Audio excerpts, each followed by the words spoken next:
more diversified economy, but the economy continues to shift. As Mitchell and I were talking just before coming up here today, we talked about what it's like to be in business today, and from a business professor's perspective, how do you teach about the next generation of business when it's shifting so quickly right underneath us?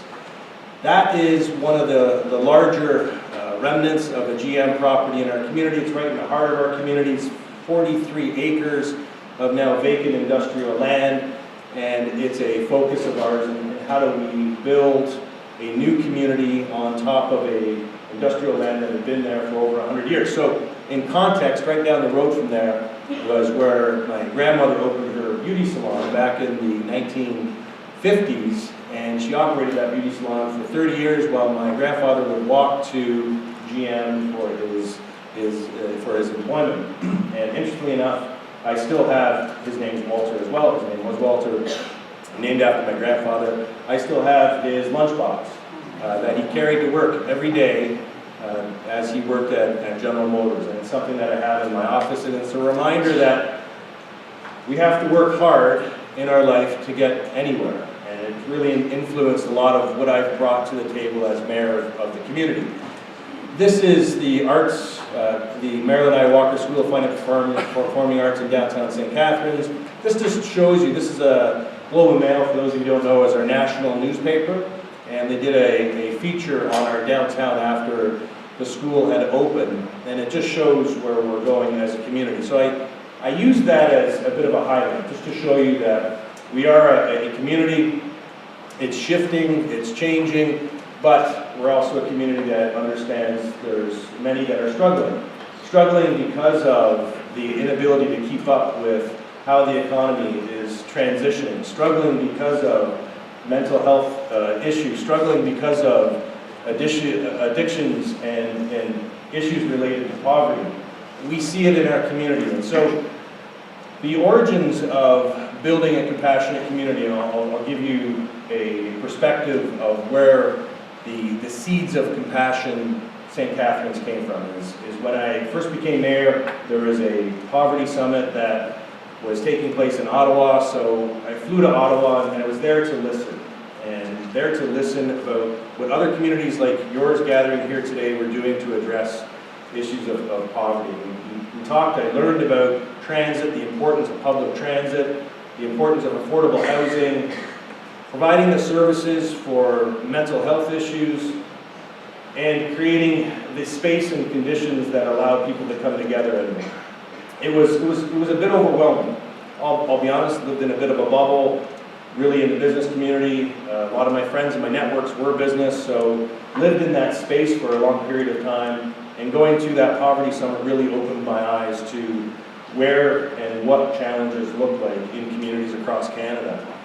And so I was flying back from Ottawa, and I just kept coming back to this phrase, it starts from within, it starts from within. And you can look at that phrase as two ways. It starts with from within is you're blaming the person who's living in poverty, you're blaming the person who's struggling with addiction. It starts with, it's got to be within inside you to lift yourself out. But that wasn't the space that I was coming from. It was more about it starts from within us. It starts from within the individual to be a part of the solution. And so when I came back, there's a group of individuals that are in the space much like yourselves. They're operating shelters. They're part of mental health clinics and associations. They're working in community care, food banks. Brought them together to talk about what could we do as a city. And it's a city in terms of the corporate structure. What could we do to help address poverty in our community?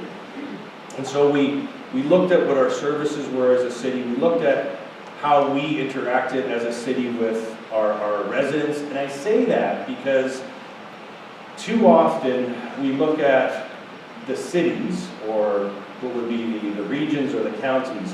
We look at them at these entities where you're going to be at the table to partner with those who are trying to provide food security. You're at the table of those who are trying to provide better health care for those in need. And yet, we don't ask ourselves as city structures, what can we do? And so we took that it starts from within, and we brought it into the corporate structure. As a city of St. Catharines, 900 employees, we touch every part of our city. And it was that aha moment where we run our libraries, we run our arenas, we run our aquatic centers. We are the ones that go and repair the sidewalks, we repair the streets, we cut down the trees, we plant trees, we look after the parks, we're in the parks, we're looking after the gardens, we're in every part of the city. We're one of probably the only corporation that has our fingerprints in all parts of the city. And yet, what were we doing to be a part of addressing the challenges of those who are struggling in our community? And the answer is we weren't doing much. And so we came up with the Compassionate City Initiative, but it had to start from within the city of St. Catharines. I wasn't about to be the mayor that would say, we're going to do a compassionate city, and we're going to go and meet with different organizations, and we're going to say, you've got to be more compassionate, you've got to be more compassionate, and this is what it means. We had to use that, we had to start from within us as a corporation. So, what did we do? We developed an experiential journey, a tour, that brought city workers into the space of areas of our community that they traditionally wouldn't have gone into. So, we created what it was and is a bus tour. And we brought small groups of different people working with the city of St. Catharines, from Parks and Rec, Transportation, Environmental Services, Finance, and we put them onto a bus. And we showed them St. Catharines. We walked underneath the bridge where the homeless live. And we spent time there. And we talked about it. We talked, what does this space look like as part of our community? We went to the park where at nighttime, a considerable amount of people are shooting up heroin, cocaine, and opioids. And we saw the needles, and we spent time in the park. We also went to community care to learn about the resources that they're providing. We also went to Quest, which is an organization that reaches the hardest to serve. We went to Positive Living, which provides clean needles for those who are addicted in our community. We went to the YW, a shelter for women who are experiencing violence in their life. And on that bus, and here's that one addition that I think made the biggest difference, is we had people with lived experience. And that's what I learned from a lot of these different summits that we go to. It's the lived experience that teaches us a lot. So we had a former sex trade worker on the bus talking about what it was like to work on the corner of Queenston and Yale. Talking about the experience of how humiliating it is and why she was out there trying to feed her family. We had a recovering addict of very serious drugs who talked about what it was like to be homeless, living under a bridge, trying to get his next hit. And they talked to our city employees about what it felt like to be marginalized and invisible. And I gotta tell you, there wasn't one tour that ended with a dry eye. And so after that tour, we come back into a room at City Hall and we have a debriefing. And the architect of that tour, his name is Tim Arnold. He was the creator of our first homeless shelter in St. Catharines 10 years ago.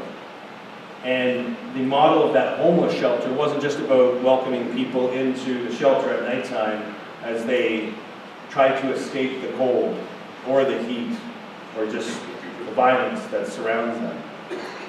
In the shelter, the individuals are also assigned a friend, a volunteer, not someone who's paid, a volunteer. And that was the key success metric of the shelter, was the addition of a friend. And he tells the story of how he was assigned to an individual who came into the shelter. And the person was violent, the person was very aggressive, the person would have tendencies to shout and yell. And over time, he would be removed from the shelter, but then come back. And Tim would always be there to shake his hand and would be always there to ask him how he can help. And after 6 months, this individual said, "Why do you keep saying that you're my friend?" And Tim said, because I made a commitment to be your friend no matter what happened. And at that point, the guy said, no one's ever been my friend in years. And it was that catalytic moment that turned that individual's life around. Because that individual now has graduated from Brock University.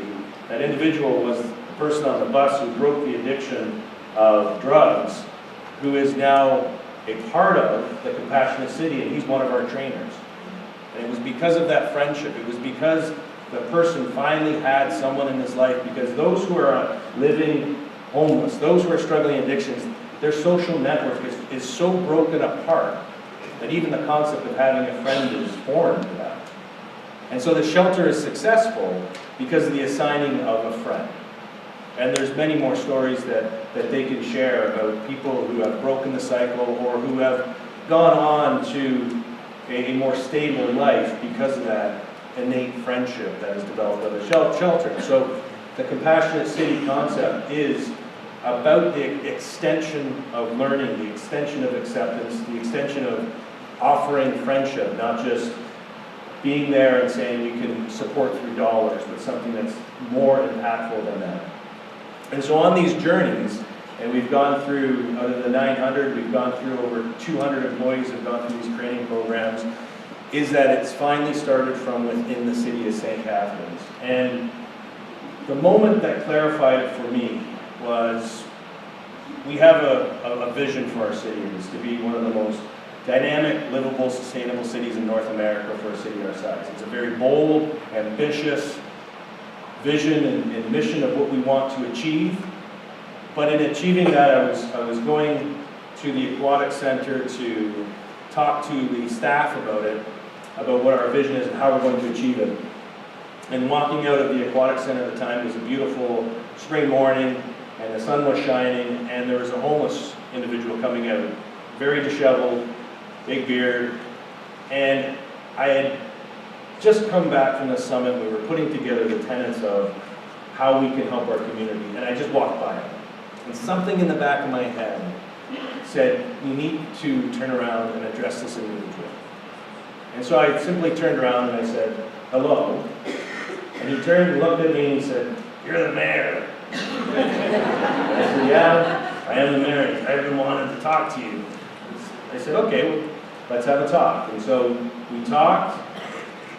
And it's interesting because this homeless person who had been homeless for 4 years, struggles with mental issues, doesn't like what the drugs does to his mind, chooses to be homeless and wanders our city.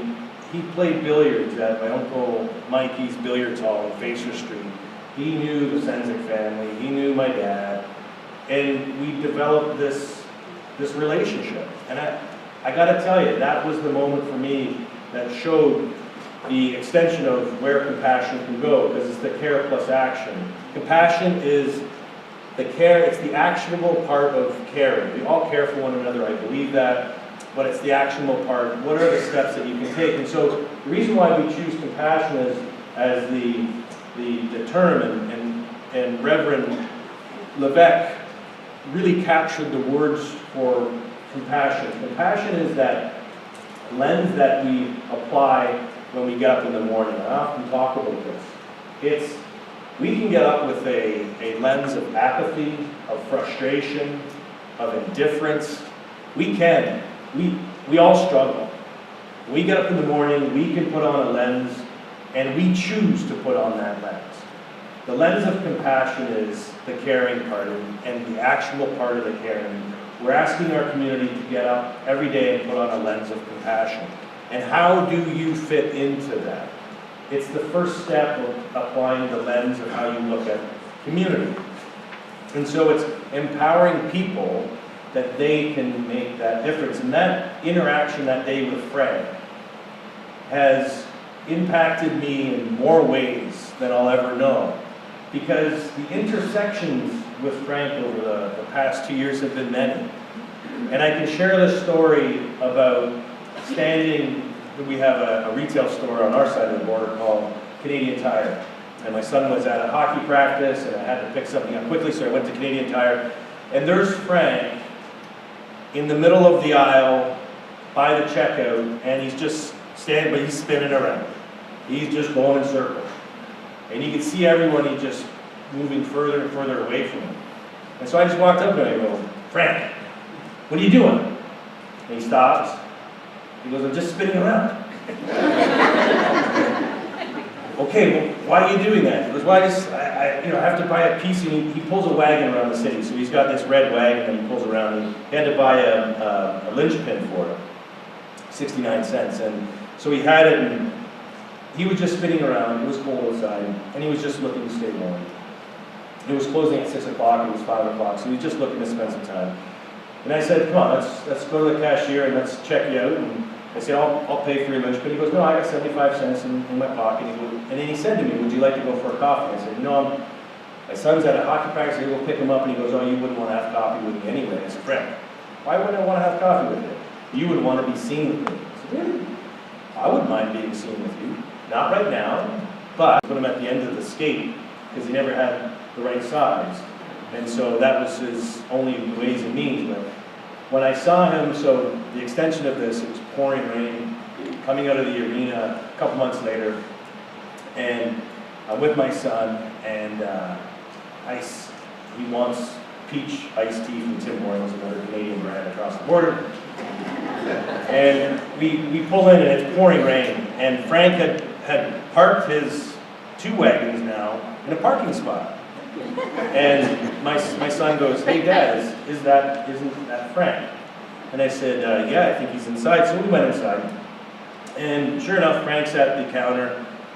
And he's trying to have an interaction. And he is hard to hear at times. But he's trying to have an interaction with the cashier. And he has a water bottle. And he keeps doing this. And you can see she's very standoffish at the counter. And so I walk up to him and go, hey Frank. And he sort of, oh, it's the mayor. Yep, how you doing? He goes, I go, what's wrong? He just wanted to know, he thought that the cap seal was already broken and he had bought the water. He wanted to make sure that they didn't refill the water and just give it. So we had that interaction with the cashier and explained it, everything. And then my son, who's only 12 years old, starts to have a conversation with Frank while I get his order and stuff. And you could see the climate in the room just go down. And I share that because it's the lens that we can apply in our daily life. I could have chosen to not address Frank at the Aquatic Center. I could have chosen not to acknowledge Frank at Canadian Tire. I could have chosen to be standoffish, like a lot of other folks, when it comes to being in a situation where you see people that are in challenging conditions. But we all make choices. We all can choose to fit in. And my way of fitting in is by being a part of a compassionate community and using compassion as a way to show people how they can be a part of this. So we're working through it. I'll see what else is up here. This is an affordable housing complex. And I'm going to use a couple of examples to show how compassion is embedding itself, because I'll share a story on when I first launched the Compassionate City Initiative. A lot of people were, this will never succeed, this will never succeed. And I remember bumping into a woman at an event, and we sat down, and she was very emphatic that this will not succeed. This is not how you break the cycle of poverty. This is not the answer. And I said to her, not now. We can't have this conversation because it was an event. Come to my office. And she came to my office, and after about an hour of talking about what does compassion mean and how is it being deployed in the community and how are we going to measure it, she reluctantly accepted it. And I use the word reluctant because the hardest thing to do in the community is shift culture. And in business, there's a popular phrase that says, culture eats strategy for lunch. And I would say culture eats strategy for lunch, dinner, and supper. If you don't change the culture, I believe you can't have an effective strategy. If you don't change the culture, it's hard to change policy.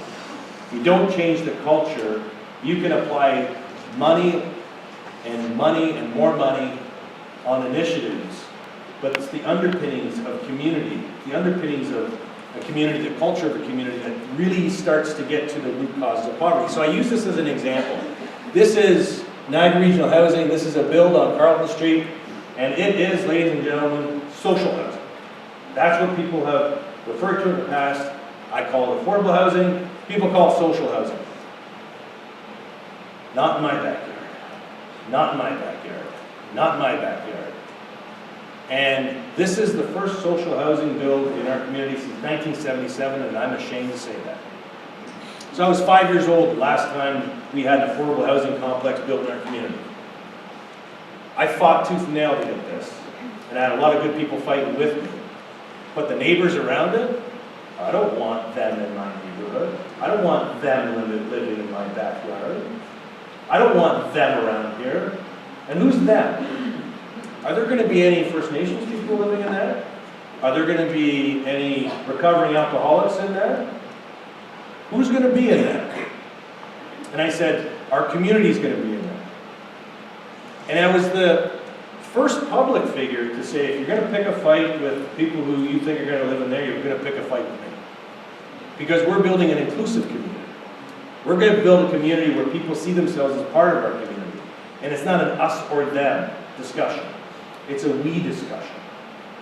And so that is an example of where we're going. Since then, we've announced the second affordable housing build in our downtown. This is 100 units. The one downtown is 120 units. And this is in the last 2 years. This is the last 2 years of where we need to go. On our social housing wait list, there's 10,000 for Niagara. We're not even putting a dent into it, but we're starting. Public transit's an important part of where we're going as a community. We're investing in public transit. This is Go Transit coming into Niagara. We're integrating our transit system.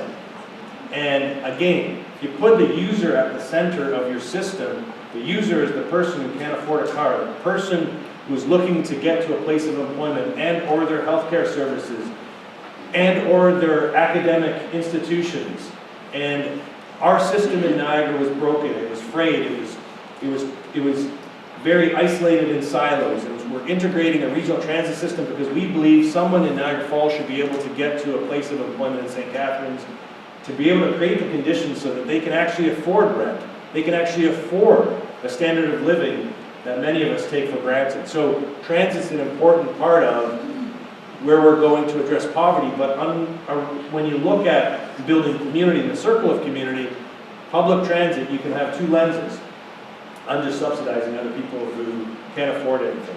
Why do I have to subsidize that? Because this is how we're moving people more and around our community, because the affordability of community starts with affordable public transit. This to me is a highlight for our community. And I start each of our City Council sessions with acknowledging traditional territories of the First Nations in our community upon which we do our actions. So, in Niagara, it's the Haudenosaunee and Anishinaabe, the nearby Six Nations.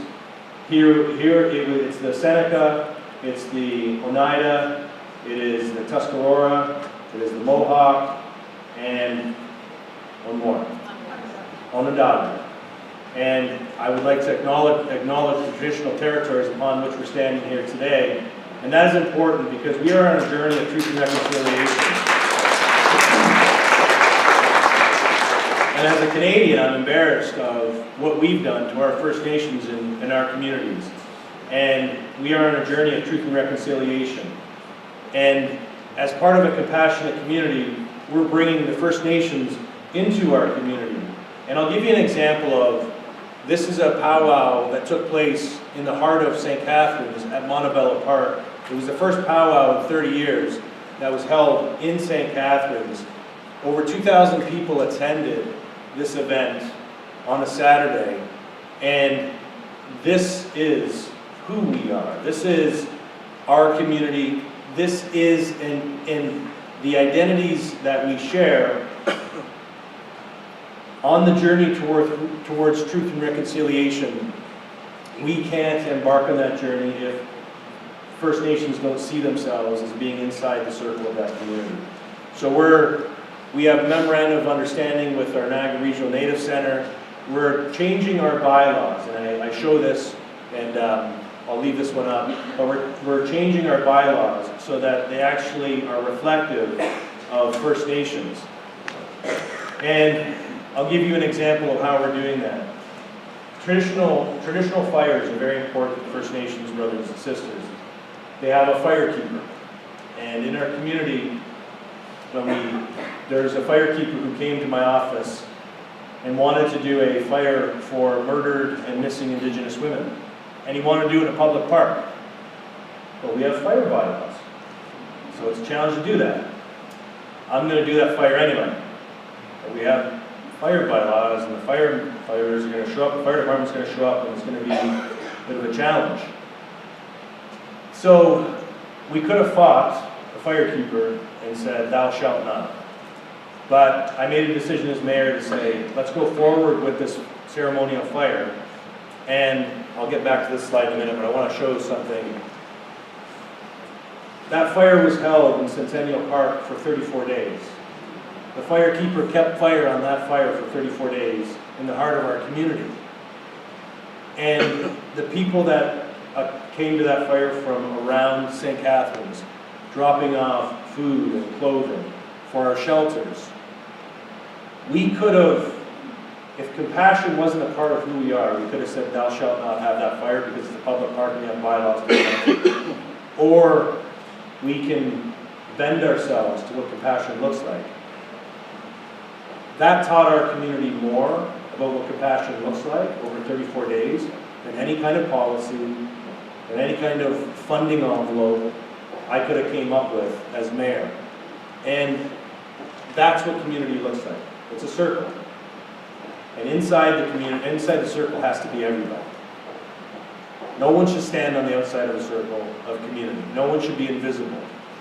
So this to me is what St. Catharines and a compassionate city looks like. I'll end with a story about Freddie. So Freddie Boyd passed away a month ago.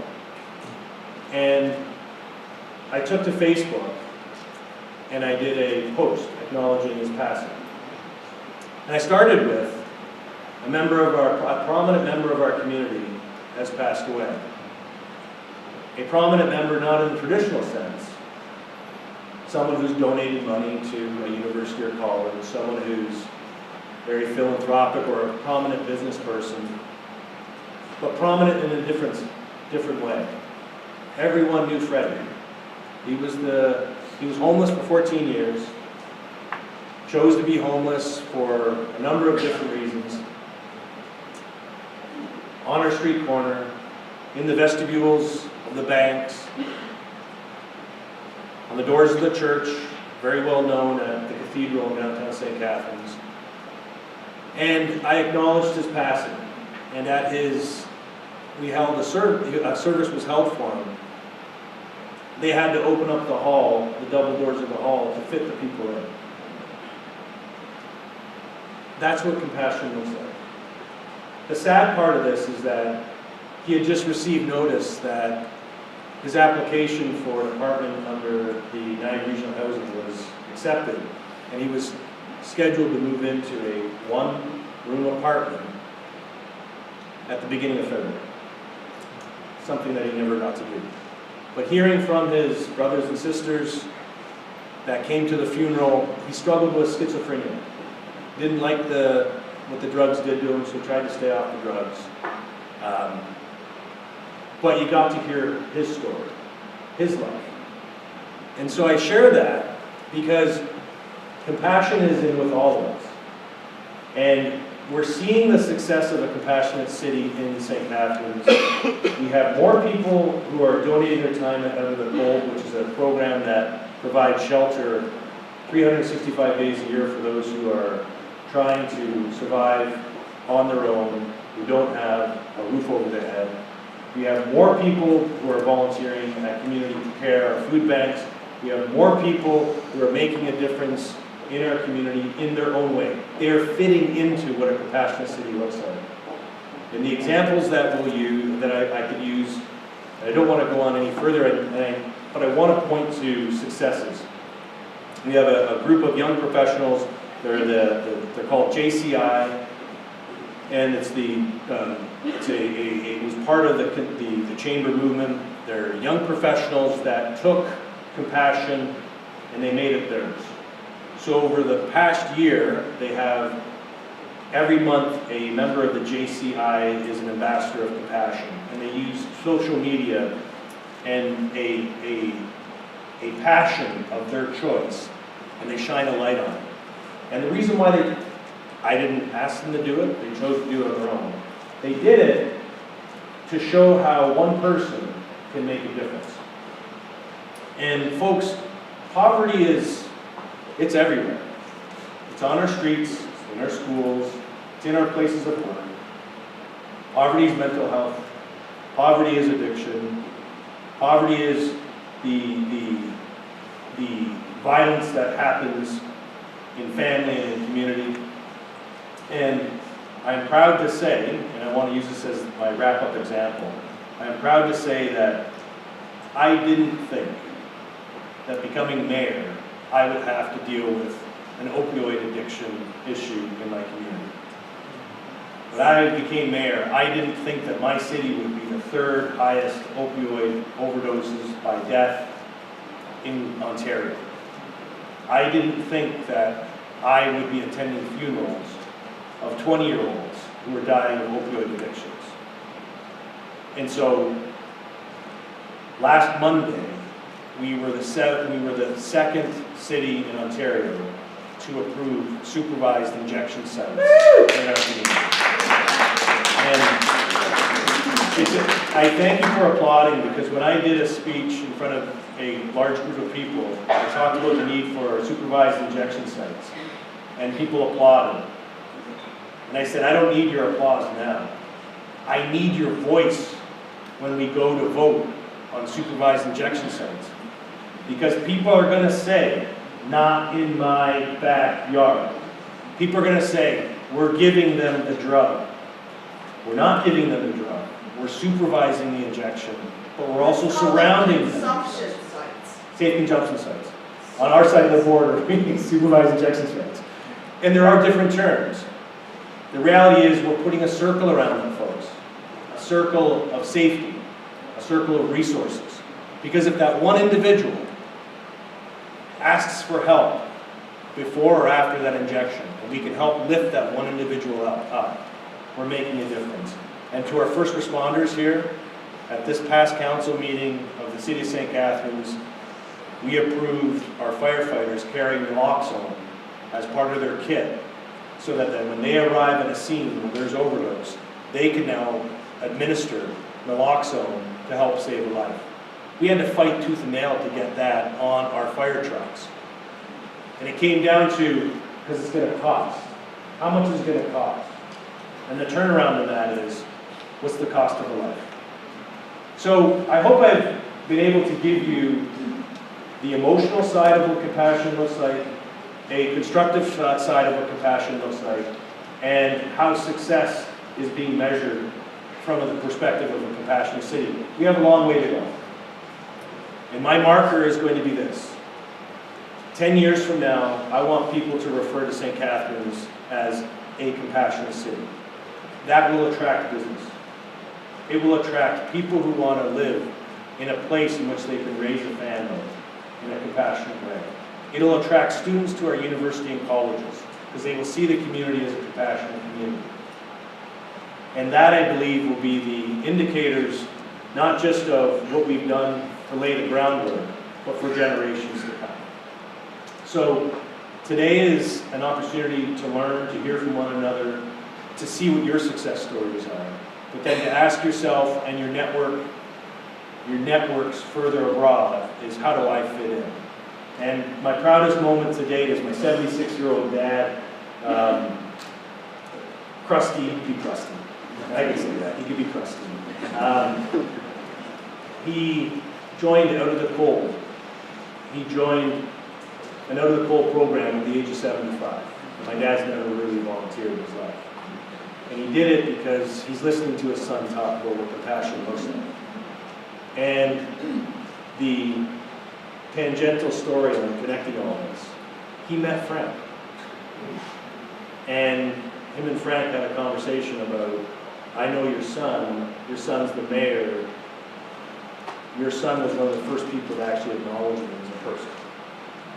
That makes a difference in people's lives. So I'll leave with that. If there's any questions, feel free. I apologize if I spoke a bit too long, but I am passionate about compassion. So, thank you.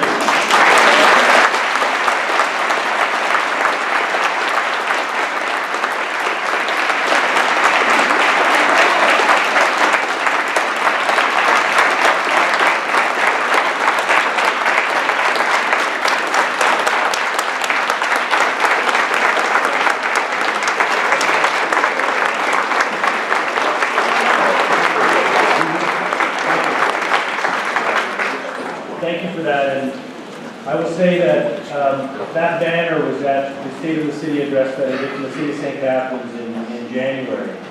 And that banner was just white with compassionate STC and our vision for it.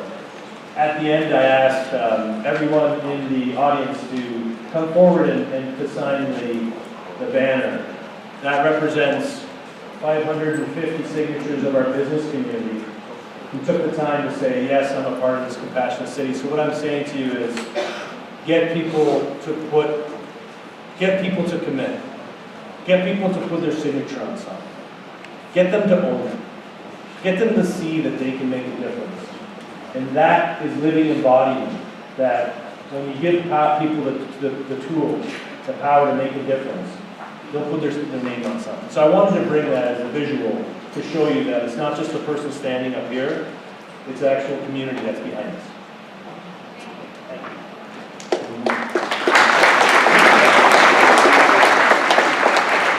Thank you, Mayor, and actually, you are hosting. Well, we have time for questions, and Mayor's week. If you want to take questions, and what you have, and you have one person. This may not be a fair question. Any questions? I'm asking. As Canadians on the other side of the border, you see the polarization that's going on in the United States right now. Do you have any advice for us on how we approach that? So the question is about, there's polarization that may be occurring on this side of the border. How do you address it, or what's the difference? Just wondering what your views are. I'll be honest, folks. The strength of a country is built by the strength of its cities and communities. And so I've really taken the view that how we build a strong city, how we build strong neighborhoods, how we build strong schools, it's within us. We can do that. I can't control what our federal government's doing. I can't control what our provincial government's doing. I can only be a part of what's happening in our community. And so I want to build a safe environment for my kids. I want to build a safe environment in their neighborhood. I want to build a safe environment in their schools. And by extension, I want to build a safe environment for everyone that's standing inside the circle. So I think we can get caught up in the polarization of politics at a higher level, or we can just get busy working on the issues that are in front of us here today. And that's really what we do at the City of St. Catharines. And I got to tell you, supervised consumption sites, supervised injection sites, whatever they may be, they were a very polarizing issue a decade ago in Canada. Today, because those who are dying of opioid addictions, they're actually daughters and sons, mothers and fathers, brothers and sisters of families that we all know. And so putting the human face on it reduces the polarization and just focusing on what your community is doing. That's the best I can offer. And that wasn't a political answer either. How does your community get the funding to do all that? So are we talking about the supervisor? The housing and just in general. Okay, so that you've been able to do in the last couple of years. So in St. Catharines, we have a two-tier government. We have regional and city. Region does affordable housing. I'm on the board of affordable housing. I'm the first mayor of St. Catharines to be on the board of affordable housing in more than a decade.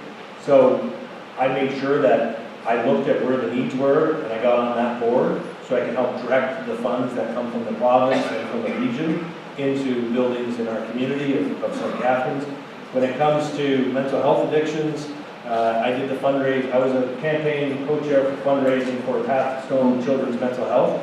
So it's applying the resources that you have and then going to the feds or the province or the region and getting those dollars into your community where it's required the most.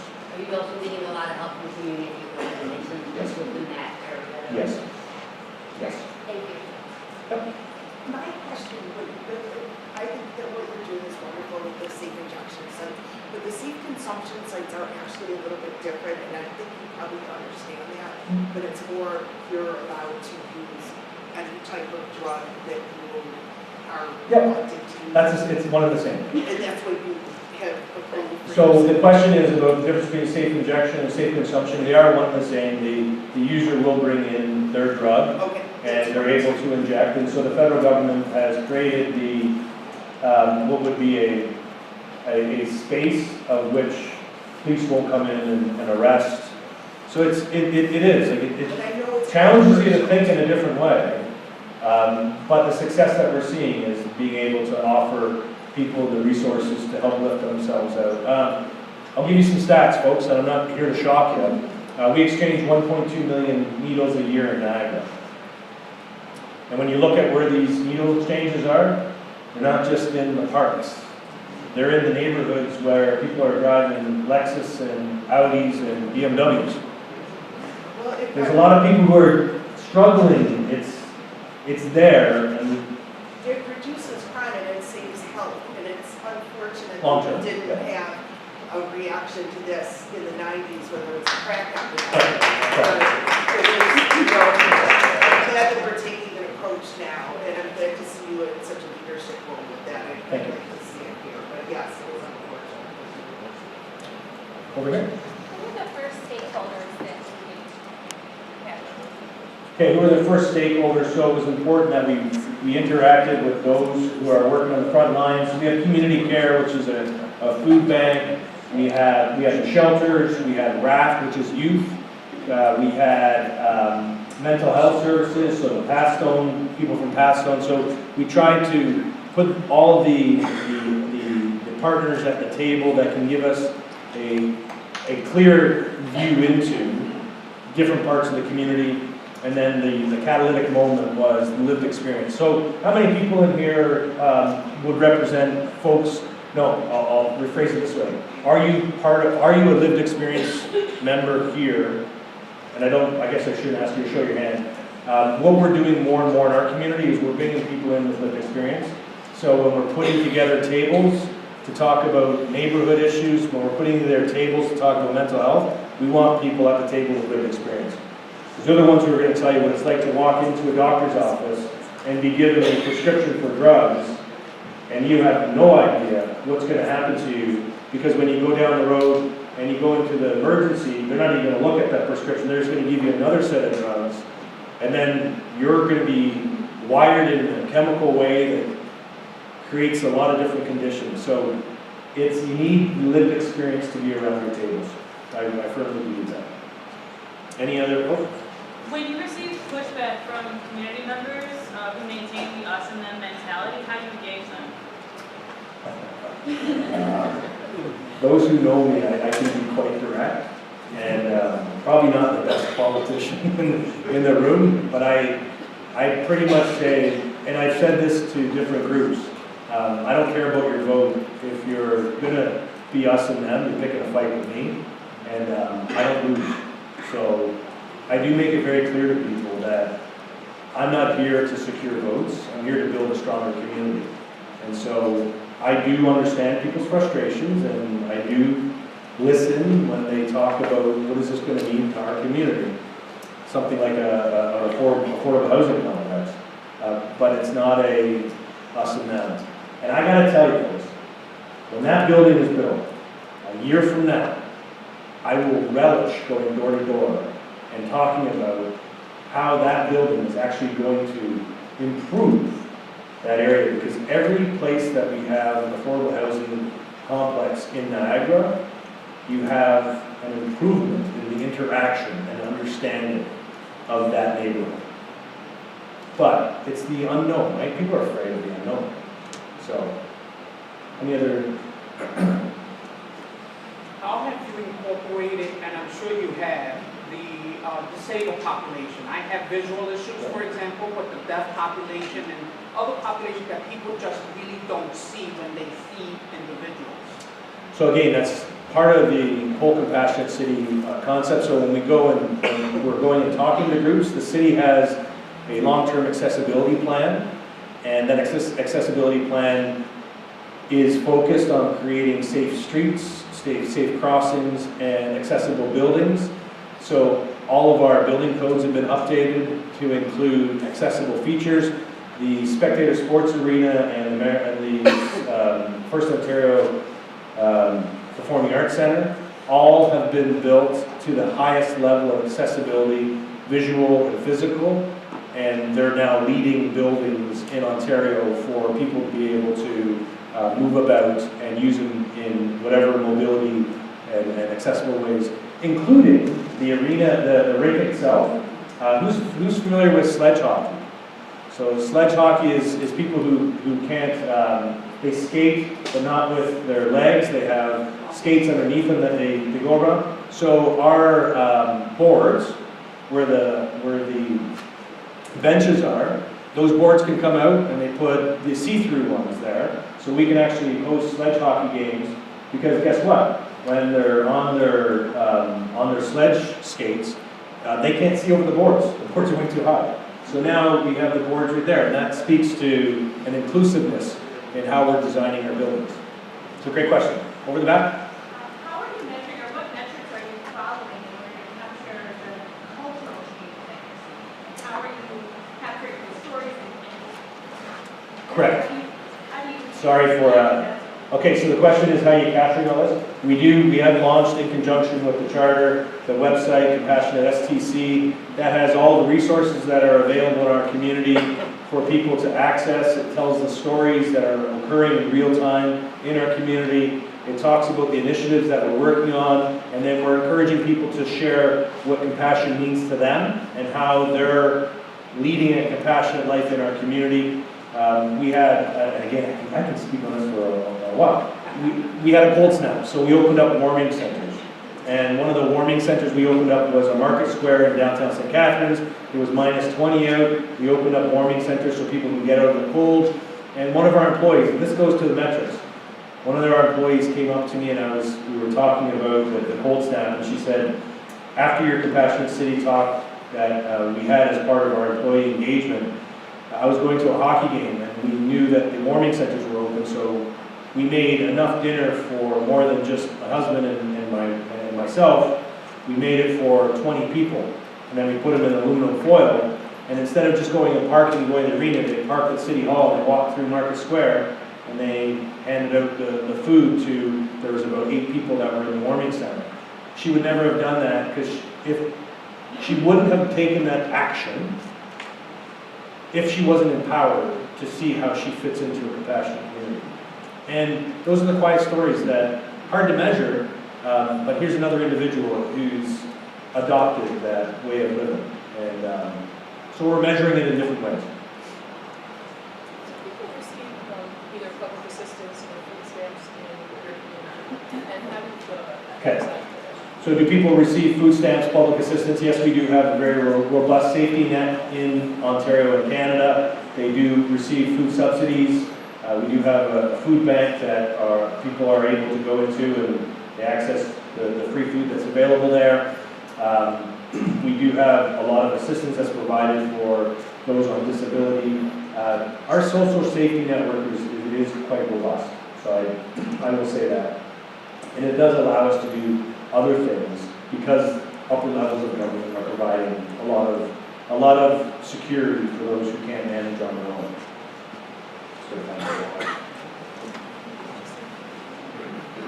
There you go. Sorry. I'll go over here and then I'll over here. What is the level of engagement or the role of higher ed institutions in this partnership and also other education sectors?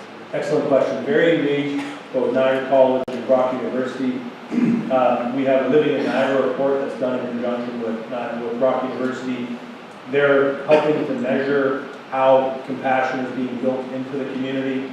They're helping to create indices that will be able to use to help show where compassion is moving in the community.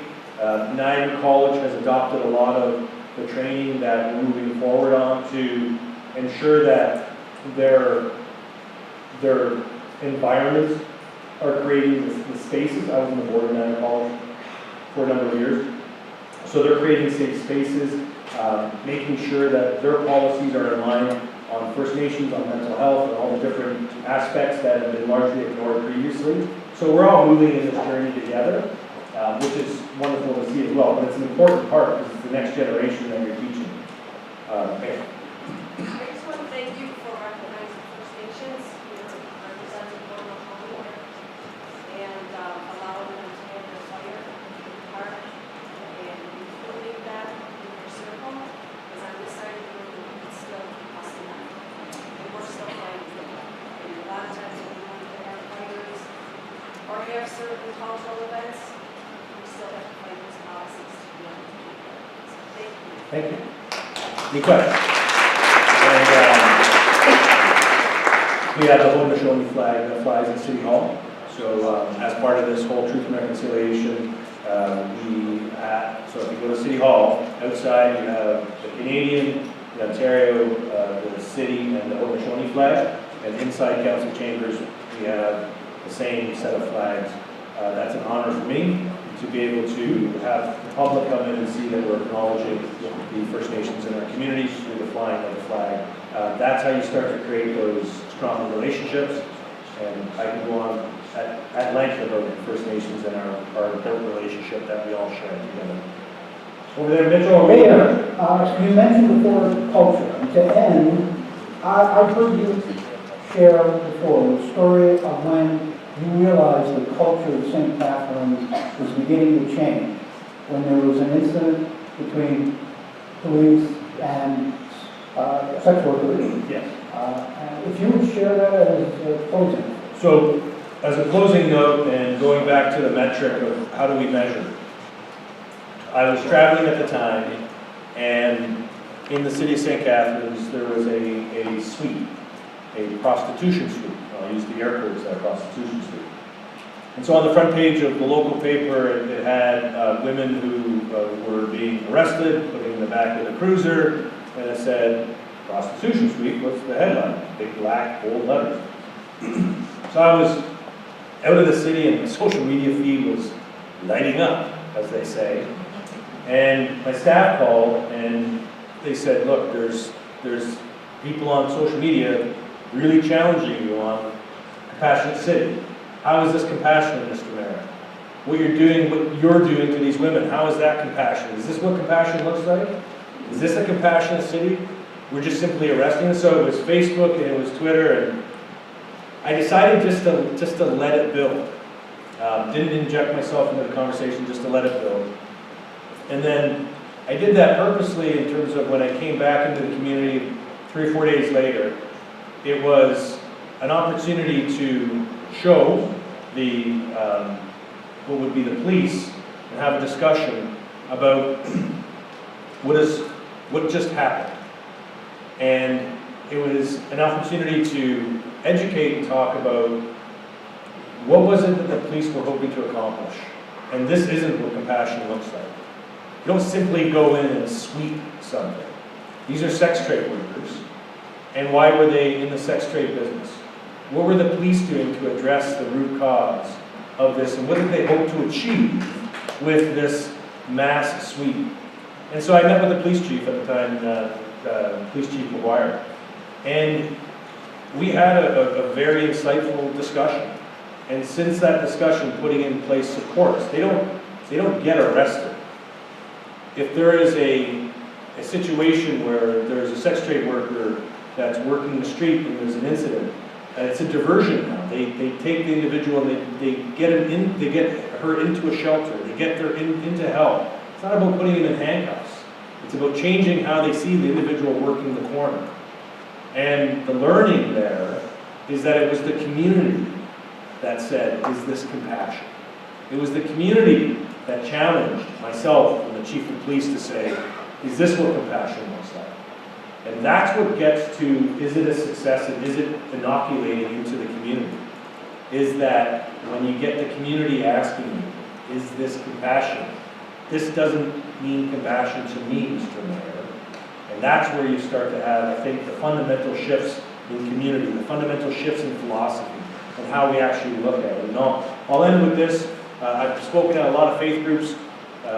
Reverend Levesque, him and I were talking just before that. Faith groups have been living compassion for generations.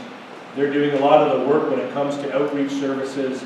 The teachings of Jesus will show you that he was the first to wash the feet of the poor amongst them. Sometimes we have to look at what our learnings are and really see what compassion is. Compassion is dirty. Compassion is looking, it's very complex. It's not, you have to get your hands into it. And so I think what you're going to do today is get your hands into it. And you can't stop today. Compassion has to be something you live every day. So, any other questions or? Mitchell? Thank you. Thank you very much for that. Thank you very much.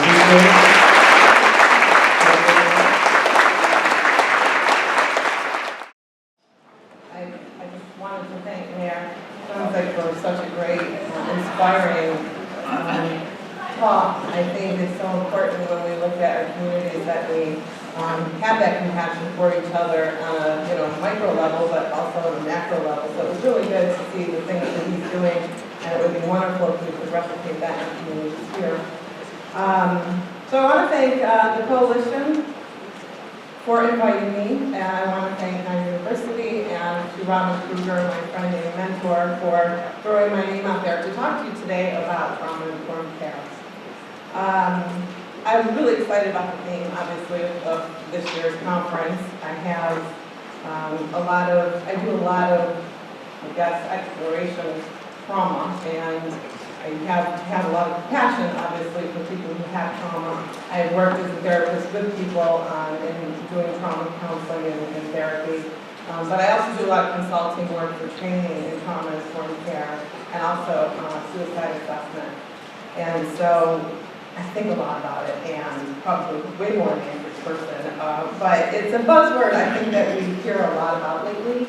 But what exactly and how exactly should we think about trauma in relation to the people that we work with and among ourselves and to each other?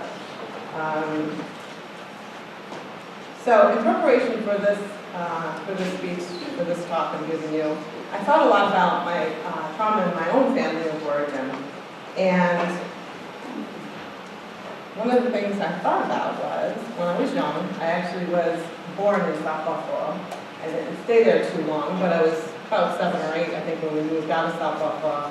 And one of the things that I would hear a lot about, and so with my siblings, is when we were behaving, we would get threatened with being sent to Pov Con. Does anybody else? Okay, I'm so like some people remember that. I'm really dating myself. But yeah, that was the threat. And so, which actually was very ironic, because Father Baker was one of the first, I feel like, compassionate people in the area as far as, with his orphanage, he took the bars off the windows, and he said there's no such thing as a bad boy. And he was actually really a remarkable man. But the myth prevailed, and it's used by parents all over to strike fear into the hearts of their children, and this one especially.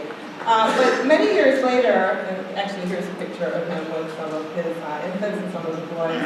But many years later, my sister and I did some research into the history of our family, and we found an interesting connection. The man on the right is Thomas Hearn. He's my great-grandfather, and he worked as a stagehand at the Old Chase Theater, and he died in 1910 of tuberculosis. The baby on the left is my grandfather. He was about 11 years old when Thomas, I can't even say senior, because we actually have a line of Thomas Hearns in my family that's 13 long. My father, my brother, my nephew, so far that's kind of where it's ended. But anyway, the father, Thomas, when he died, it left quite a ripple in his family, and he had 4 children. So my great-grandmother couldn't take care of all of her children, and so my grandfather and his brother went to the orphanage and actually stayed for a time at Father Baker's. And so I thought about that, and I thought about, and my father actually didn't even know that this had happened. You know, they didn't, you know, back then they didn't really talk about these things when trauma or things happen in the family. It's kind of like you picked yourself up, you know, you pulled yourself up by your bootstraps and you went on. So my grandfather never talked about it, and my father didn't even know until my sister and I found this in the research. So I thought about what that 10 or 11-year-old boy must have been going through. You know, not only losing his father to a horrible disease, which was lengthy, but he also was sent away to live in a strange place. He had his brother with him, but still it must have been quite traumatic for him and for the whole entire family. So that kind of led me to think about, I wonder how that affected him into his adulthood and his later years. Which leads me to our next question, which is, how important is trauma? I like this quote, I survived because the fire inside me burned brighter than the fire around me. I think it speaks a lot to the resilience of trauma survivors. So why should you all be interested, and how common is it anyway? So we'll look at the ACEs study. So ACEs study is the Adverse Childhood Experiences Study, and I don't know if a lot of you may have heard of this, and how if you're familiar with trauma, but there's a lot of different research on trauma, obviously, but this is a study that is one of the largest longitudinal studies that was ever done, and it involved originally about 17,000 HMO members. And they completed surveys, and what they were looking for, they were looking at the investigation between childhood abuse and neglect and later medical problems into adulthood and all the way to death. And so they looked at that. So it's a big study. They were originally looking at morbid obesity. It was a study about that. But anyway, the study continues today. You can actually go online and you can take your own questionnaire on the basis and see how many you have. I actually went on and I found out I have 3. My score is a 3, which is you know, anytime you have one traumatic event in your life, it's kind of a lot and can affect you. I actually found I had 3, and I thought I had a pretty kind of normal childhood. So it's interesting when you look back and see the things that they listed on there. So you can go online if you're ever interested and look at that.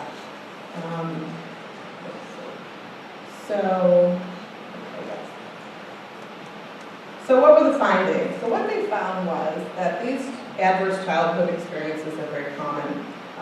Almost 2/3 of the study participants, they reported having at least one ACE, and that was about 87%. More than 1 in 5 reported having 3 or more ACEs. So the higher the score, what they found was the higher the risk for all different kinds of problems like alcoholism, depression, drug use, suicide attempts, everything from that to health problems, poor academic performance, things like that. I think there's 22 factors total. So they definitely found a relationship between these adverse childhood experiences and negative health and well-being outcomes across the lifetime. This is their pyramid, where they kind of have the base being, okay, you know, it follows from conception to death, and the base being, okay, they have these adverse childhood experiences, so then the next step up is they find that then there's some disrupted neurodevelopment, the brain doesn't develop normally, then this leads to the cognitive and emotional and social impairments that you might see with a lot of the children, and even in well into adulthood that people have. Later on, that what they found is it led to these, you know, adoption of health risk behaviors such as drug use and high risk HIV behaviors, binge drinking, smoking, things like that. And then this led on to disease and disability and social problems and things like this. There's also some correlation between, in the research between childhood stress and things like autoimmune diseases. So some of the rheumatoid diseases and things like chronic fatigue or even fibromyalgia also, they're finding the correlation between childhood stress and childhood adverse events and these diseases. So What all this led up to, what they found was they're often, depending on how many ACEs they had, that it could lead to early death. So it definitely affects people. Like I said, there's a lot more research you can look at, but you know, it's there, and it's important that we start looking at these things for people and among each other and in ourselves, so that we can intervene and stop the course and the trajectory of this pyramid. So who does it affect?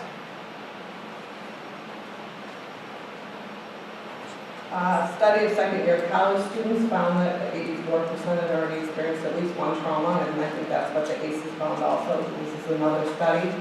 50 to 70% of adults experience trauma. 30% of those will suffer PTSD, more women than the men, and 5% of Americans are diagnosed with PTSD at any given time. Those with PTSD are more likely to attempt suicide than those without, and this doubles if they suffer from PTSD and depression, which is not uncommon. So basically, trauma does not discriminate. We find it across all genders, ages, classes, sexual orientation, religions, nationalities. So it's something that is widespread. When I work as a therapist, I found pretty much everyone who came to me, whether it was in a clinic setting or in a private practice, had usually several traumas, but at least one significant one. And so I found early on, and I needed to do something about this. I needed to know, traditional mental health, treatments just weren't working. They weren't working. I couldn't understand why it wasn't working. These people, don't tend to get better. And when I worked in the clinics and things like that, I would see it across the board, and it was a struggle because it was frustrating and it was burnout. And so luckily, the tide is turning now toward this research and in the schools, and I went to UB, and I go back for a lot of these trainings, especially. There's a lot of information that they're getting about how trauma affects us and why people do the things they do when they've had traumatic experiences and why they behave. So how can we truly intervene and help them? So when we thought about trauma in the past, we would think of something that was beyond the normal. It was, a one-time car accident, it was a house fire, it was something big that would happen. So we didn't think of it as anything common. But we now know, obviously, that it's very common to experience a traumatic or even ongoing traumatic events. Research has shown that distressing life events like chronic illness and divorce and bereavement actually lend to equal or greater symptoms of post-traumatic stress than traditionally defined traumatic events. So, that is something that we see. So in the trauma experience,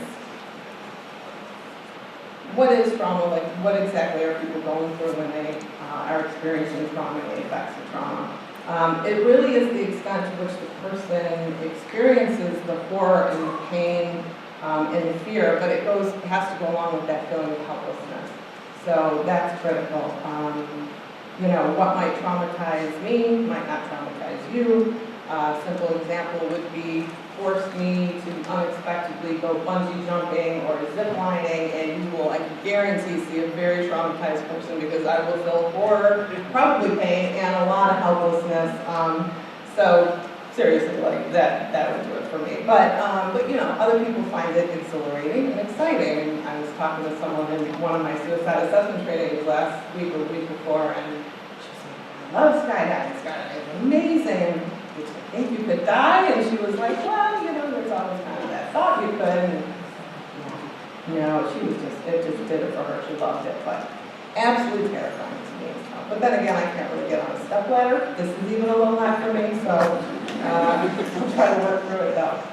So then we're going to look at, the next one there. So the other piece is, and just like what I just talked about, is the perception. How do they perceive it, right? I perceive that as terrifying, another person wouldn't. So you got the feelings of horror and helplessness, and also how they are perceiving those feelings. So some of the types of trauma that we can think about are, you think about the more simple single event trauma, like the car accident, or it's short-term, it's unexpected. It results in like even a natural disaster or like a school shooting, things like that. Like these are the things that have the typical PTSD symptoms, which might include things like intrusive thoughts, memories or nightmares or dreams of the event, psychological reactivity. You might see distress to the cues related to the event, like some of those kids that were involved in the school shooting in Florida. They had to go back to that school. And I know I think I heard they were tearing down the actual building where the shooting was, but they still had to go back to the campus into that place. And I was thinking, through that trauma lens of what some of those kids must be going through, and hoping that they were having all the things in place to help them work through those and to overcome that fear, and to work through some of those memories. So that's simple trauma. The other type of trauma, which we actually see more often in the folks that we work with, is the complex trauma. So you have multiple exposure, usually to the same type of events. It's repeated ordeal stressors, and it's more likely to result in long-standing character problems, and also interpersonal problems. So things like ongoing physical abuse or sexual abuse, combat. We also see it possibly with our police officers and our EMTs. And I was actually, interestingly enough, found this show on Netflix that just came out lately. I don't know if anyone's seen it, but it's called Flint Town. And it's about the community of Flint, Michigan, but it's told from a police officer's kind of perspective, and they follow like these probably, I don't know, up to maybe 15 to 20 officers, and what they have to go through in their community. So while it's a little bit about the water and the lead poisoning and things like that, it's about the officers and how dangerous those communities are that they go into. But it's also told from the community standpoint. So when the mayor Sensley talked about his community, compassionate communities, it was interesting because I was kind of thinking about this because I just binge watched this whole season. It's like a docuseries, so it's got season 1. So I highly recommend it. It shows a struggle of these officers to have a life, to be happy, and to also affect the community with such little resources. I think there's 100 officers to 100,000 people, and they don't have the resources. So some people were waiting on calls for hours when they had been attacked. One mother was furious because a group of 12-year-old boys and one of her son were, kind of playing ball in the kind of in the street and the yards, and in the middle of the day, and guys came out and were shooting at them, just driving up the street, and she's calling and she's desperate for help, and it's hours before they even show up because they've got 50 calls deep and they can't get to it. So it tells a really interesting story from the perspective of these officers about how they want to help and how they want to be compassionate, and the resources and things aren't there, but they do manage to make a difference and to help where they can. And some don't. Some go in and they're just pulling people out, and they're trying to clean up the city. So anyway, it's I was thinking about that from the police point of view and how stressful that was for them. And I could see some of the signs of the like the post-traumatic stress within them. So PTSD we see more with the single type traumas, those, like I said, those symptoms, with the simple trauma. But the more complex trauma, they actually have a diagnosis that they're putting out there, and it's called the developmental trauma disorder. And it's by folks within the National Child Traumatic Stress Network, along with some other folks in the area like developmental psychopathology. And they want to address the need for more targeted diagnosis related to long-term exposure to continued trauma. So things like, they might see the criteria might be things like a pattern of dysregulation, cutting, reenactment of the trauma. They might be thinking it's happening again, confusion, dissociation. Relational problems they might be very clingy, they might be oppositional, like angry outbursts. It really does affect the character also. They have a lot of self-hate and self-blame, so the abuse that they suffer, they blame themselves. With the families and kids that I work with through my consulting work, we definitely see these kids have like a long, history of traumas, and so you see a lot of these things, they really just have that self-blame and self-hate, and so, it really affects them, and it also causes problems with every relationship that they have, because they've learned, I can't trust people, people can't be trusted, who would want me, who would love me anyway, and so they kind of are always with their dudes up, fighting. So they also have this feeling of inevitability of victimization, so it's like, I'm just going to be victimized again, there's just constant awareness of it's going to happen, it's just a matter of when for them. So that causes a lot of functional impairment with those kids. So I hope that they can get that diagnosis in the next DSM. There's a big push for it, we'll see. I don't know how many years away the next DSM is, but it really would have implications for treatment for these kids and even later for these adults. Okay, so what are some of the symptoms and behaviors that we see? I talked a little bit about some of them, but anything from, difficulty concentrating, they might be withdrawn, depressed, detached, hypervigilance, you see that a lot. You don't want to walk up on these kids and tap them on the shoulder. They definitely are super reactive to that. Easily angered, sleep problems, somatization like the headaches and the stomach aches. A lot of absences, we see that too with a lot of our kids. They just don't want to go to school, they don't feel safe. Poor frustration tolerance, difficulty taking responsibility for behavior. And when you think about that, like why would they have difficulty taking responsibility for the behavior?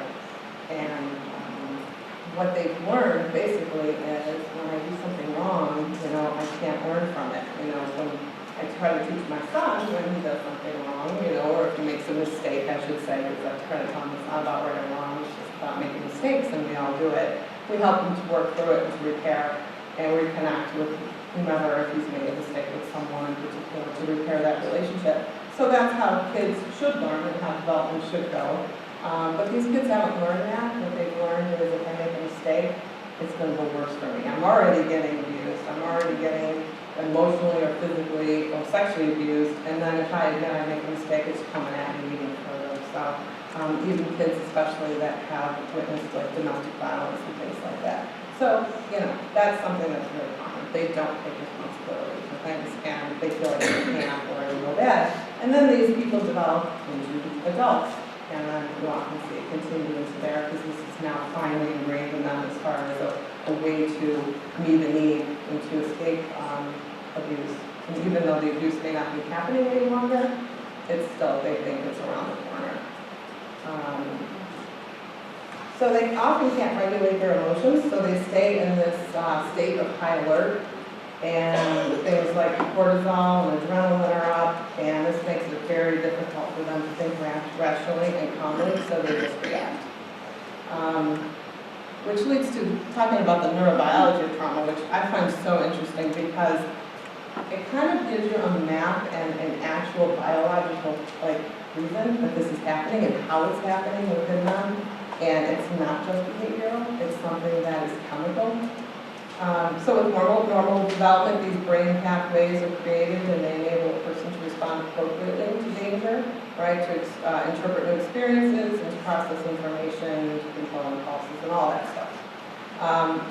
With repeated abuse or neglect over long periods of time, the development of these brain pathways that govern personality are greatly affected, and also emotional development. So we saw that a little bit in the pyramid the ACEs study talked about.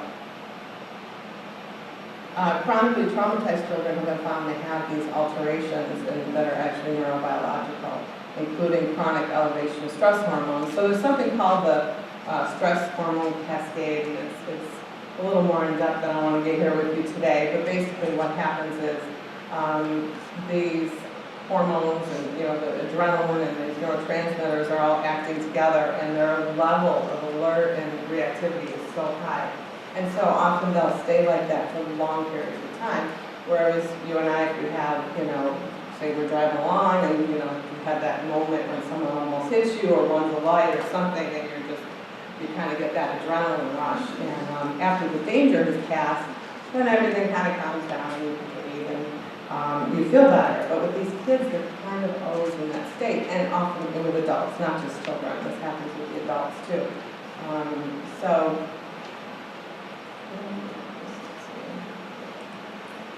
Okay. I keep looking at that, I know I'm not looking at it. Okay, so under ordinary conditions, the emergency response is shut down, right, after the danger has passed.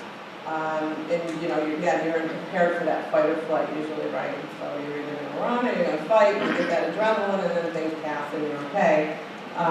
So they can't shut down that response, though. They're always ready to fight. The survival responses that help the individual to adapt to a threatening environment, they become habitual automatic responses now. Interestingly, well, to me, maybe not to you all, hopefully, with the brain, right? So the amygdala is known for its role in emotions and learning and memory.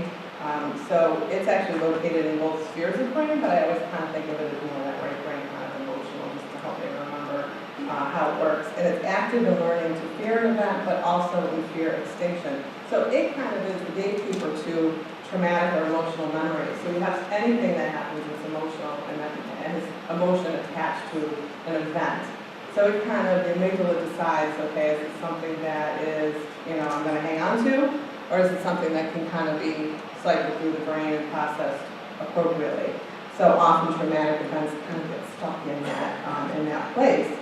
So the prefrontal cortex is the area that controls your stress response when it deems that there is no threat. And it also has ability to sustain or extinct fearful memories. And also, you know, controls some executive functioning. So you have language and reasoning and all these things in that area of the brain. So if you think about survival responses, so they get turned on in anticipation of a threat. So what happens is a door opens. Sometimes something simple like that, a door opening, can trigger a response. Say, you know, in a person who, when that would happen, they would wait for, you know, their parent or say someone who was abusing them to come home, or they'd hear that car door and the door would open, and they would have this surge of these, you know, chemicals, and they'd be on high alert. What happens now is, now they're no longer in that situation, but they're still hearing that door open or that trigger, and they immediately become on alert. So what might look to us like, you know, if you don't know the person, what's happening here, this person is just all of a sudden freaking out, I don't know what's happening, chances are that's something that's going on within them. So something we call stimulus discrimination is missing. They can't discriminate between the stimulus that are coming into things in the environment that are coming in, and they see it all as a big threat.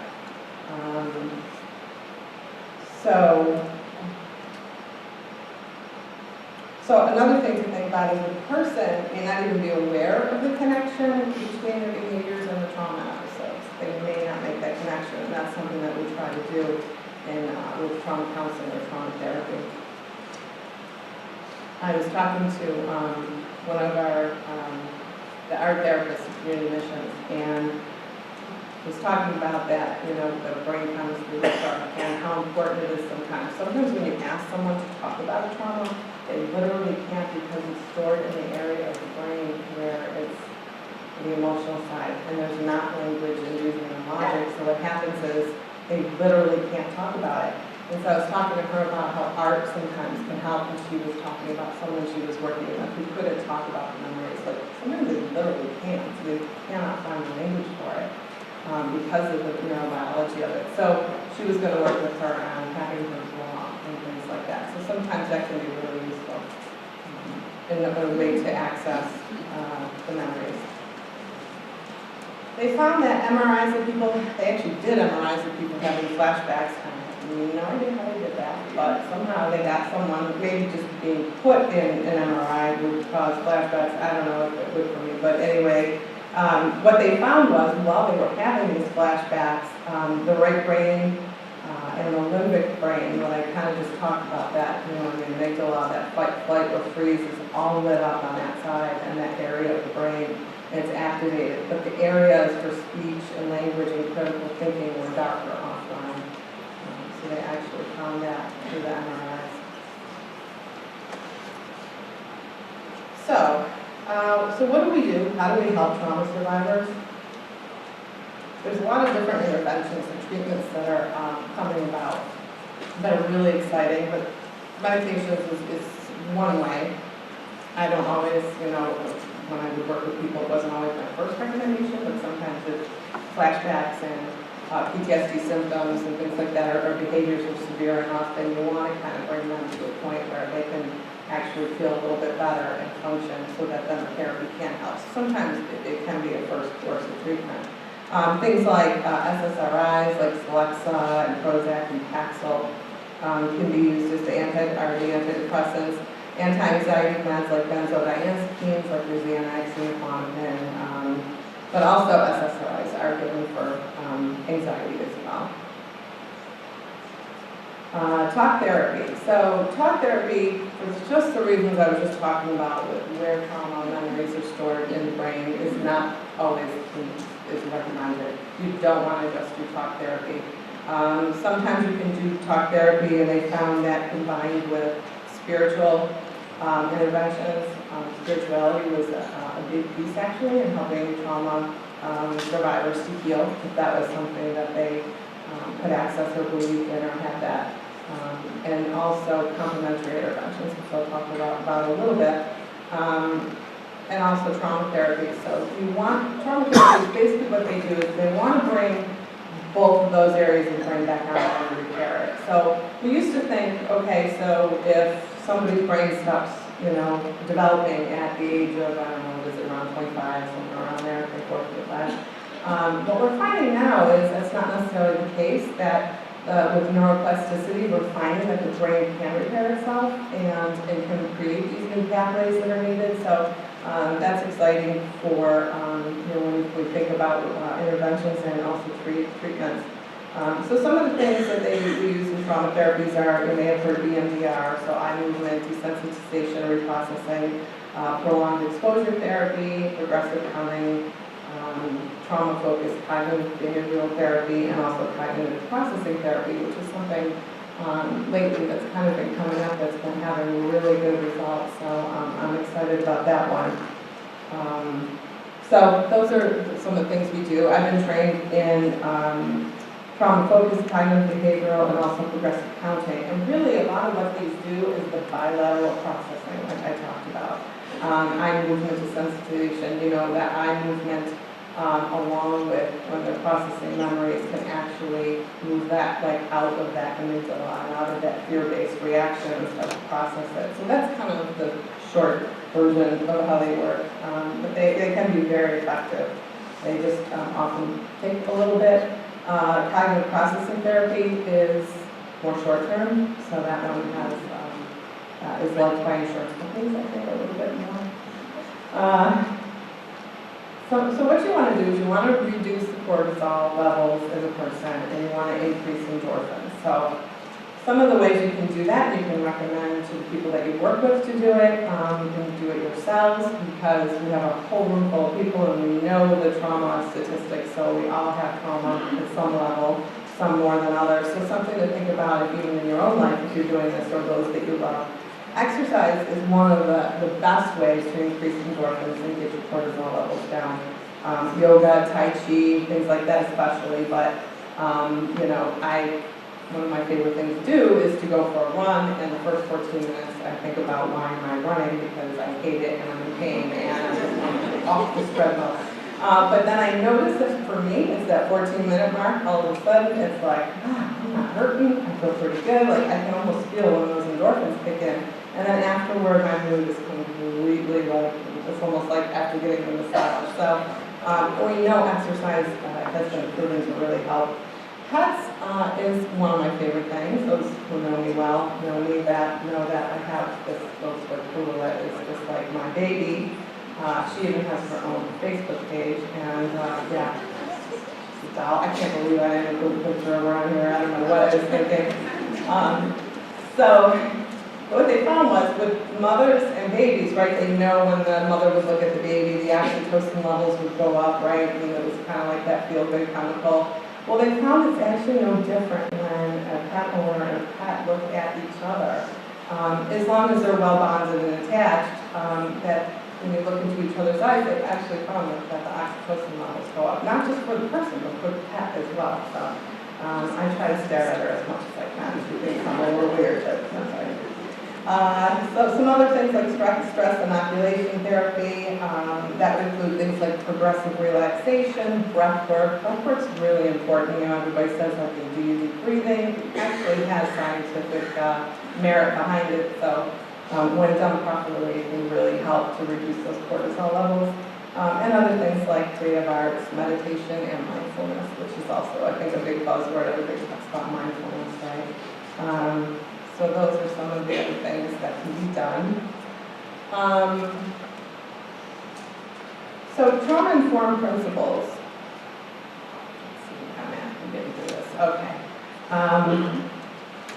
So one of the first things that we always want to do, and this is what I want you to kind of really think about as far as how can I do this in my work, and how can I make sure that I'm being trauma-informed, and I'm also, you know, looking out and being compassionate for those that I work with. The first thing you want to do is always make sure that you're having a partnership, and I'm probably preaching to the choir here, but you want to make sure that the professional isn't asserting power. So, you know, whether it be someone that you have a family member that's working with, you can keep your eye on this sort of thing too. I do it with my own son. He's got some providers, and he's got some disabilities, so I'm kind of always kind of keeping that trauma lens on and seeing how they're doing. So they avoid asserting power, authority. They want to make sure that the client's involved in the creation and the implementation of their services. Right? That's important. Trust is a big one. You want to make sure that you don't assume that they're going to trust you, right? Especially for trauma survivors. They are not going to trust you, and you probably all have found this. It's important to make sure, really make sure that you give them the expectation that you know it's not easy to trust, and you don't expect them to trust you, that that's a work in process. It's not an expectation. Safety is another critical component when we work with survivors, because they haven't had this. Some of them their entire lives, they don't ever feel safe. Some might not even know what that feels like. Depending on how long the abuse or the trauma went on.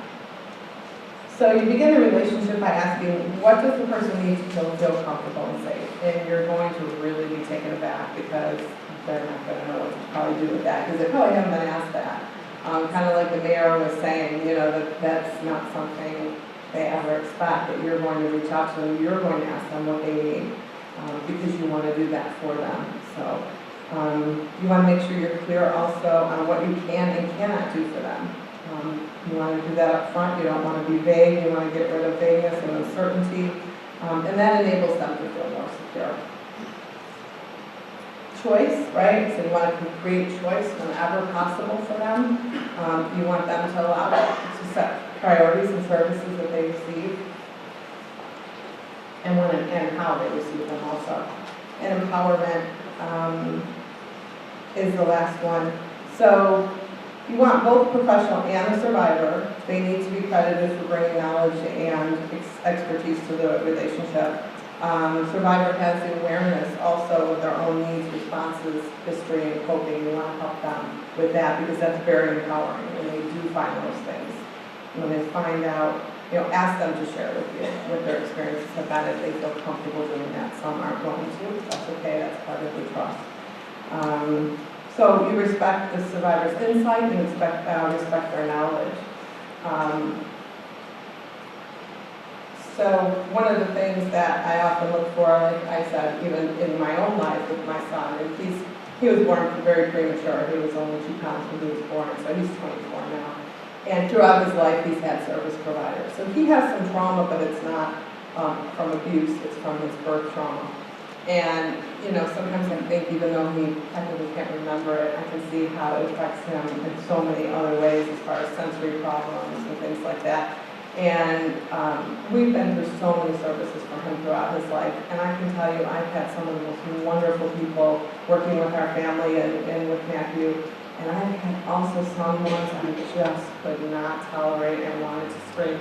So I've been on both sides of the provider and client experience, and I know what that feels like when you're disregarded and you're not asked what you want and how can I help you, you know. So that's really important. I think that thankfully we've had more good than bad. So I want to finish with same way, sort of the same way I started, with a story about my grandfather. So, fast forward to July of 1985, when we left my grandfather last. He was 10 or 11 in 1910. He was born in 1899, so I guess he would have been 11 when his father died. So now he's 86, and it's July of 1985. And I just graduated from high school from Marathon, Florida. And if you know where Marathon, Florida is, it is halfway between Key West and Key Largo, and the islands down off of Key West. They're called, or up Florida, they're called the Keys. And it's a beautiful place to live, and that's actually the 7-mile bridge and looking toward Marathon. So it was a wonderful place to go to high school. It was a lot of boating and swimming and a lot of water sports. And I lived there with my grandfather and my father and my stepmother. So he lived with us, and I adored my grandfather. He was, with him and my grandmother. My grandmother had died probably about 8 years before this. And so he was just with us alone. And he was just the funniest guy. He was always teasing me. I never knew when he was serious. But he was just a lovely man, and I adored him. So I was very happy that I was able to have that time with him. So I was interning at the Niagara County Sheriff's Department. I was going to college in the fall. This is right after I graduated high school, and I was going to go into criminology. As you can see, I got a little off course from that, but that's okay. I enjoyed what I do. So I was interning at the Sheriff's Department when a call came in, and they told me that there had been a call to my home, and my grandfather, something had happened to my grandfather. So they actually said something happened to Thomas Herman, which threw me into it because I wasn't sure what Thomas Herman was. It could be my father, but it was my grandfather. And he loved to swim. He swam every day. Even at 86 years old, he would do his laps. He unfortunately had a brain tumor, undiagnosed brain tumor, and he had a seizure, and he had drowned. So when I got home, my family was out by the pool, and they were trying to resuscitate him, and it was a horrible sight because he had been in the water for a while. And we wanted it just to stop because we didn't want him to have to be resuscitated after that. But they tried, and they could not resuscitate him. So that was devastating. It was also very traumatic for me, for all of us, to see that and to know that we weren't with him when we could have protected him and all of that guilt and things that we went through. But it was really horrible to see my lively grandfather laying by that pool. So looking back now and looking through a trauma-informed lens, I think about, it was a terrible time, it was a terrible event in my life, but I always, when I look back on it, I kind of have this feeling of, just the warm memories of my grandfather and having the time to spend with him. So I wonder why didn't it stick with me? Why isn't it something, I was able to swim after that, I was even able to get in the pool after that, a little while after that. And I realized that it was what went on around me and what happened for me. I was allowed to make decisions on how I wanted to grieve. I was allowed to go stay with friends for a day or two so that I could kind of not be next to the empty room he had next to me.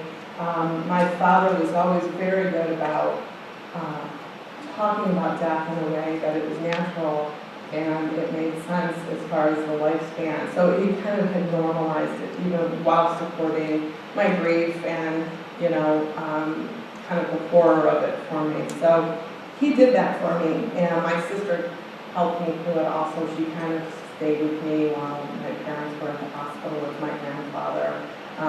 We flew up here for the funeral, and kind of all the support I received from friends and other people made a big difference. It was the whole community type of thing that I had. The Sheriff's Department was supportive, and people helped me with that and made sure I had what I needed and talked about it and gave me time off and all that. So I'd never had anyone close to me die before. So it could have went very badly for me. But it didn't. And so I'm always grateful to my family for that. And so even though my father, was grieving his own father, he was able to be there for me and think about what I needed. So I felt very empowered through that process. So some takeaways I hope that you will take with you today are provide a sense of safety in whatever way you are able to the people that you work with, for yourselves as trauma survivors and those around you, those that you love. Remember to be as open and transparent as you can to invite trust. Remember that symptoms and behavior are adaptations. So these people that are, our trauma survivors are going through, they're trying to meet a need, right? So that's what I mean by behaviors are adaptations. They're trying to adapt to a situation.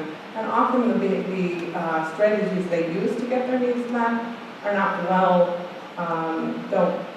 don't go well for them. They're negative, they end up with negative attention from them, their outbursts, their problematic behavior. So helping them, so first of all, remembering they're trying to solve a need, and then what is that need, and how can I help them to solve it in a way that's going to get them where they want to be.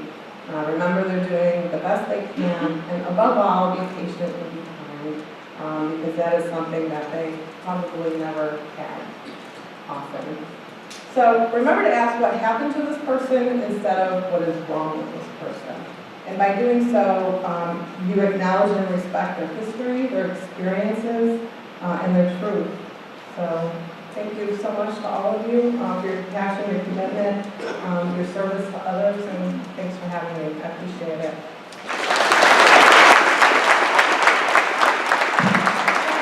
15 minutes if anybody has any questions, or we can wrap up. I don't know what you all want me to do, but if anybody has any questions, yes. You started with the ACE study. Right. Isn't there a corresponding list? And the story you told about how people helped you through your grandfather's death sort of reflects it. The kinds of things that can turn people around and reduce trauma. Mhm. Aren't there some factors that they list? Yeah.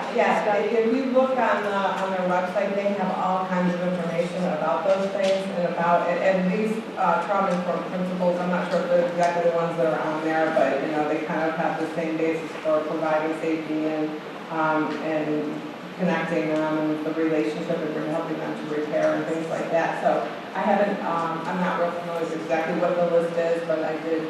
I remember like having a positive adult role model. Mhm. If you have Right. a bad family situation. Oh, yeah, and then that does make a big difference, absolutely, yeah. Yes? One of the things that I think that we have to be cognizant of people who live amongst minorities like American Indians and African Americans is that the early experience in this country of what happened to African Americans should be prominent in your mind as to how it is that not just what's wrong with the person, but what has their experience been.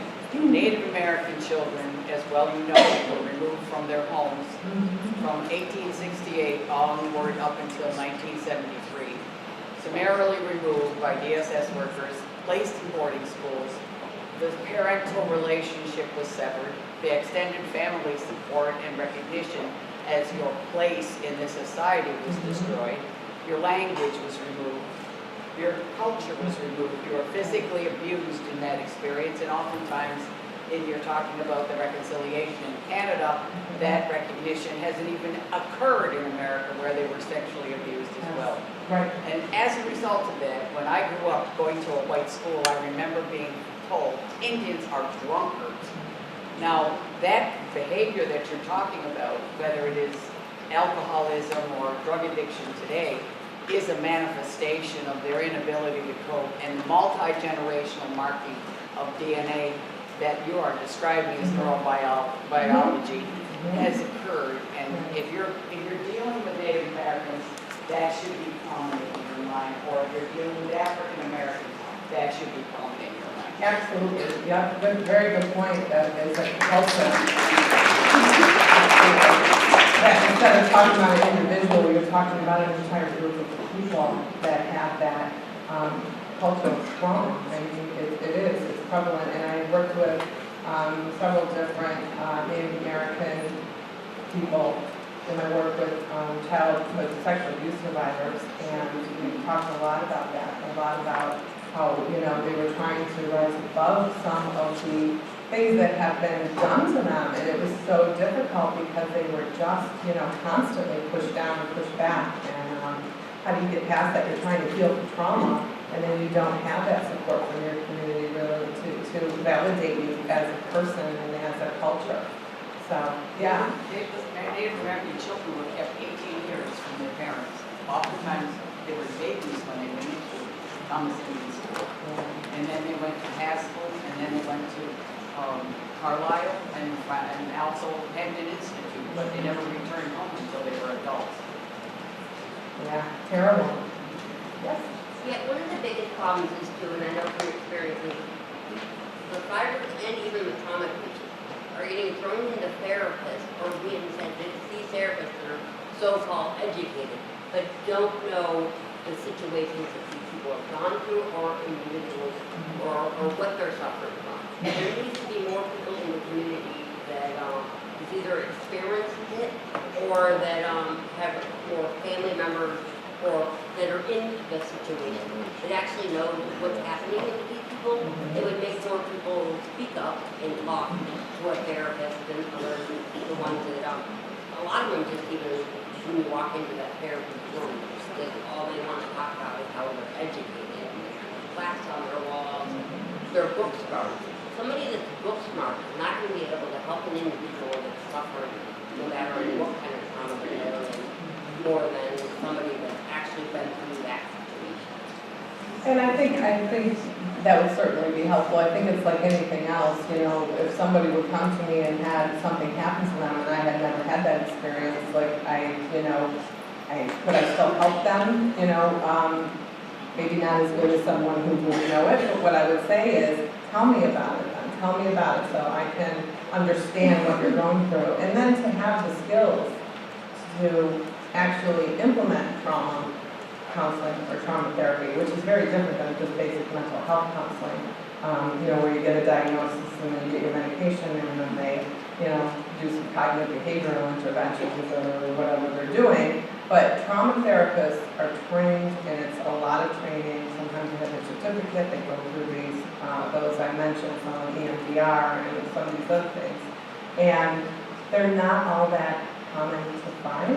I mean, they're around. People are always asking me, can you recommend a good trauma therapist? And I have a short list that I would recommend because I've had, you know, experience with them. But yeah, I think educating people around them, you know, the family. More research with the people that actually have suffered or are suffering before they can go in and say, be therapists with these people, and just, all they are is book smart. Right. And they don't But know Sure. the individual's going in helping what Mrs. Surratt's saying as well. Right, yeah, but they don't know what they don't know, right? I mean, oftentimes us professionals don't know.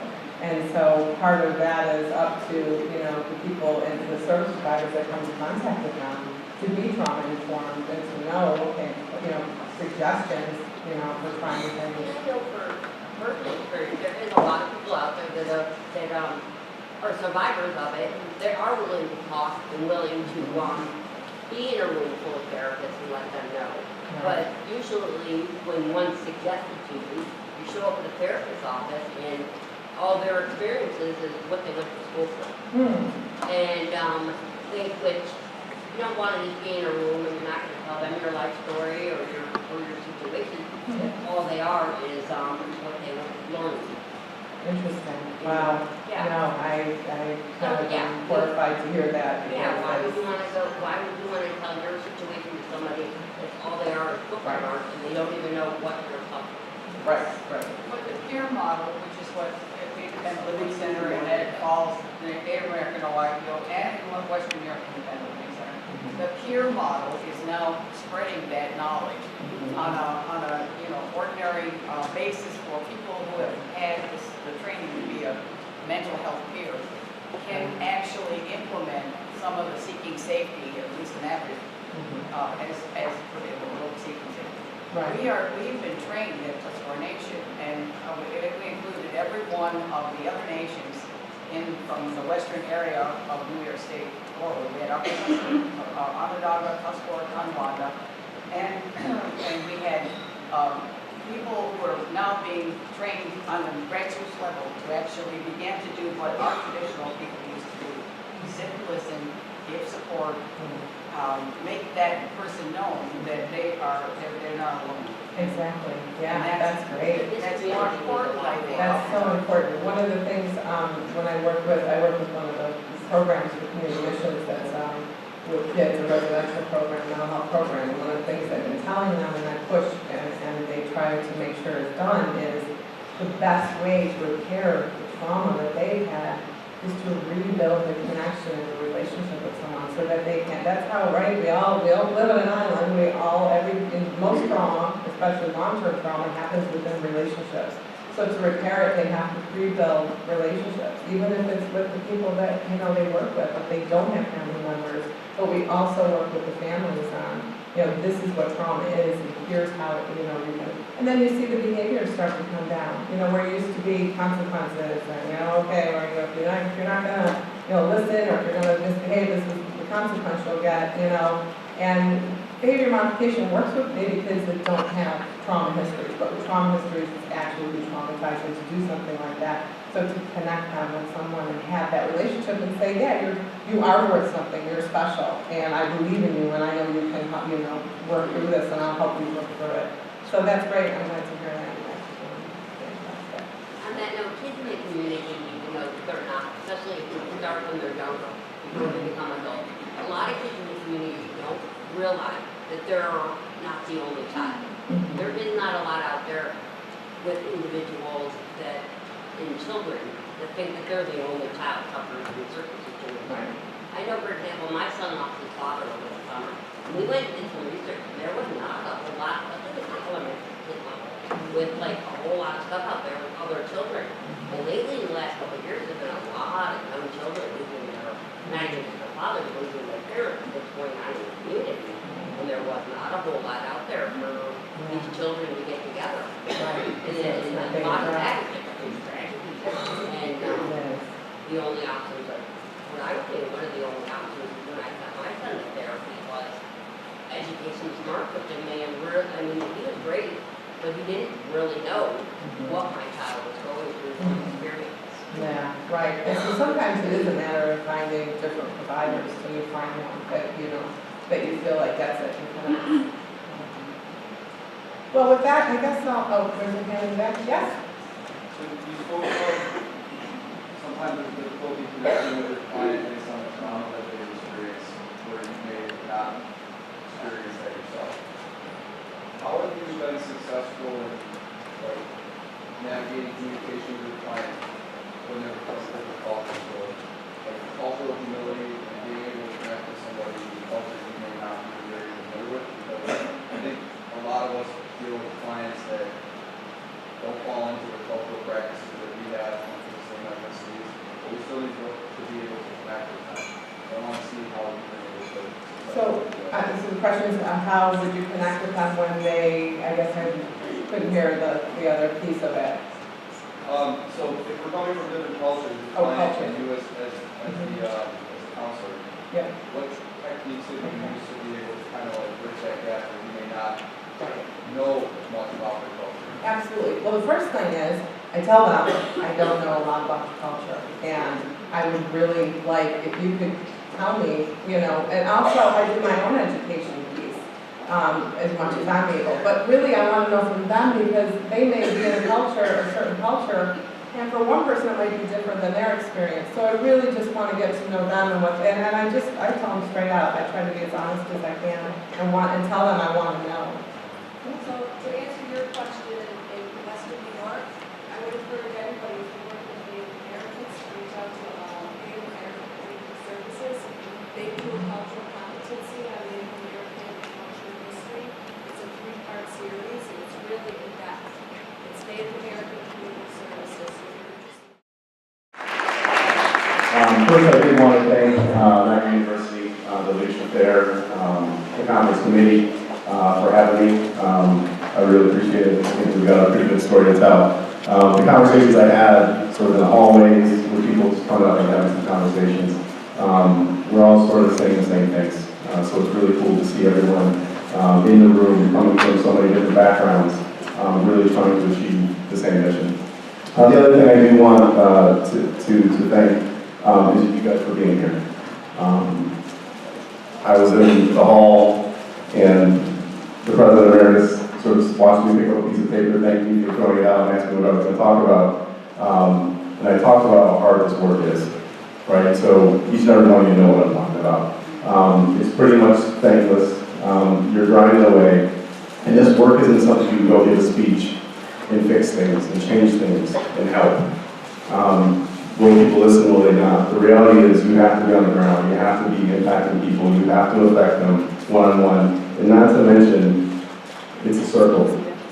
They're not just you're not gonna affect somebody, they're gonna affect you. And if they're not, we're not doing our job. Right, this is an evolution when I really think about what we're doing.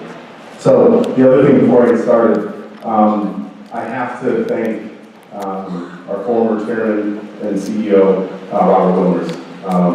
Everything you see on this slide, and then a lot more is essentially his doing.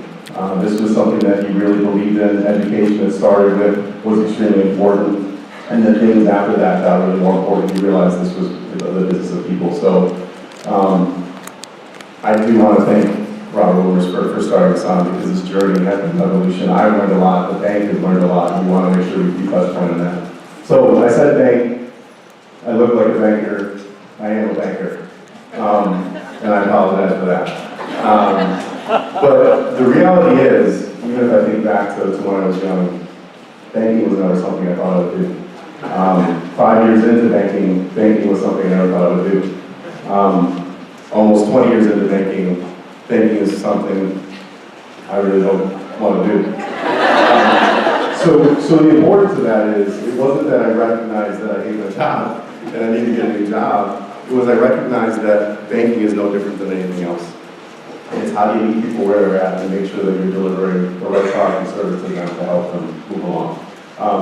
So keep that with you. I think something that I always strive for is, how am I evolving as a person? How am I evolving? Is the person in front of me reflecting back something to me that's good?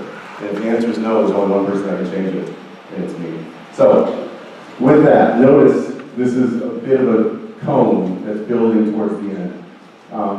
In 1993, we adopted a school as a bank. It was school number 68. It was a very poor school, poor standing. Essentially, we thought if we helped out and worked with the district, we could use some of the rigor that we learned in banking, apply that to school, and see what happens. The reality was there was some early success in that. We got some awards for doing that, for helping with that. And we learned a lot. We learned that we were bankers, we weren't educators, so we may have to do some other things to help. So we sent away our teachers to Columbia University for teaching that and training that.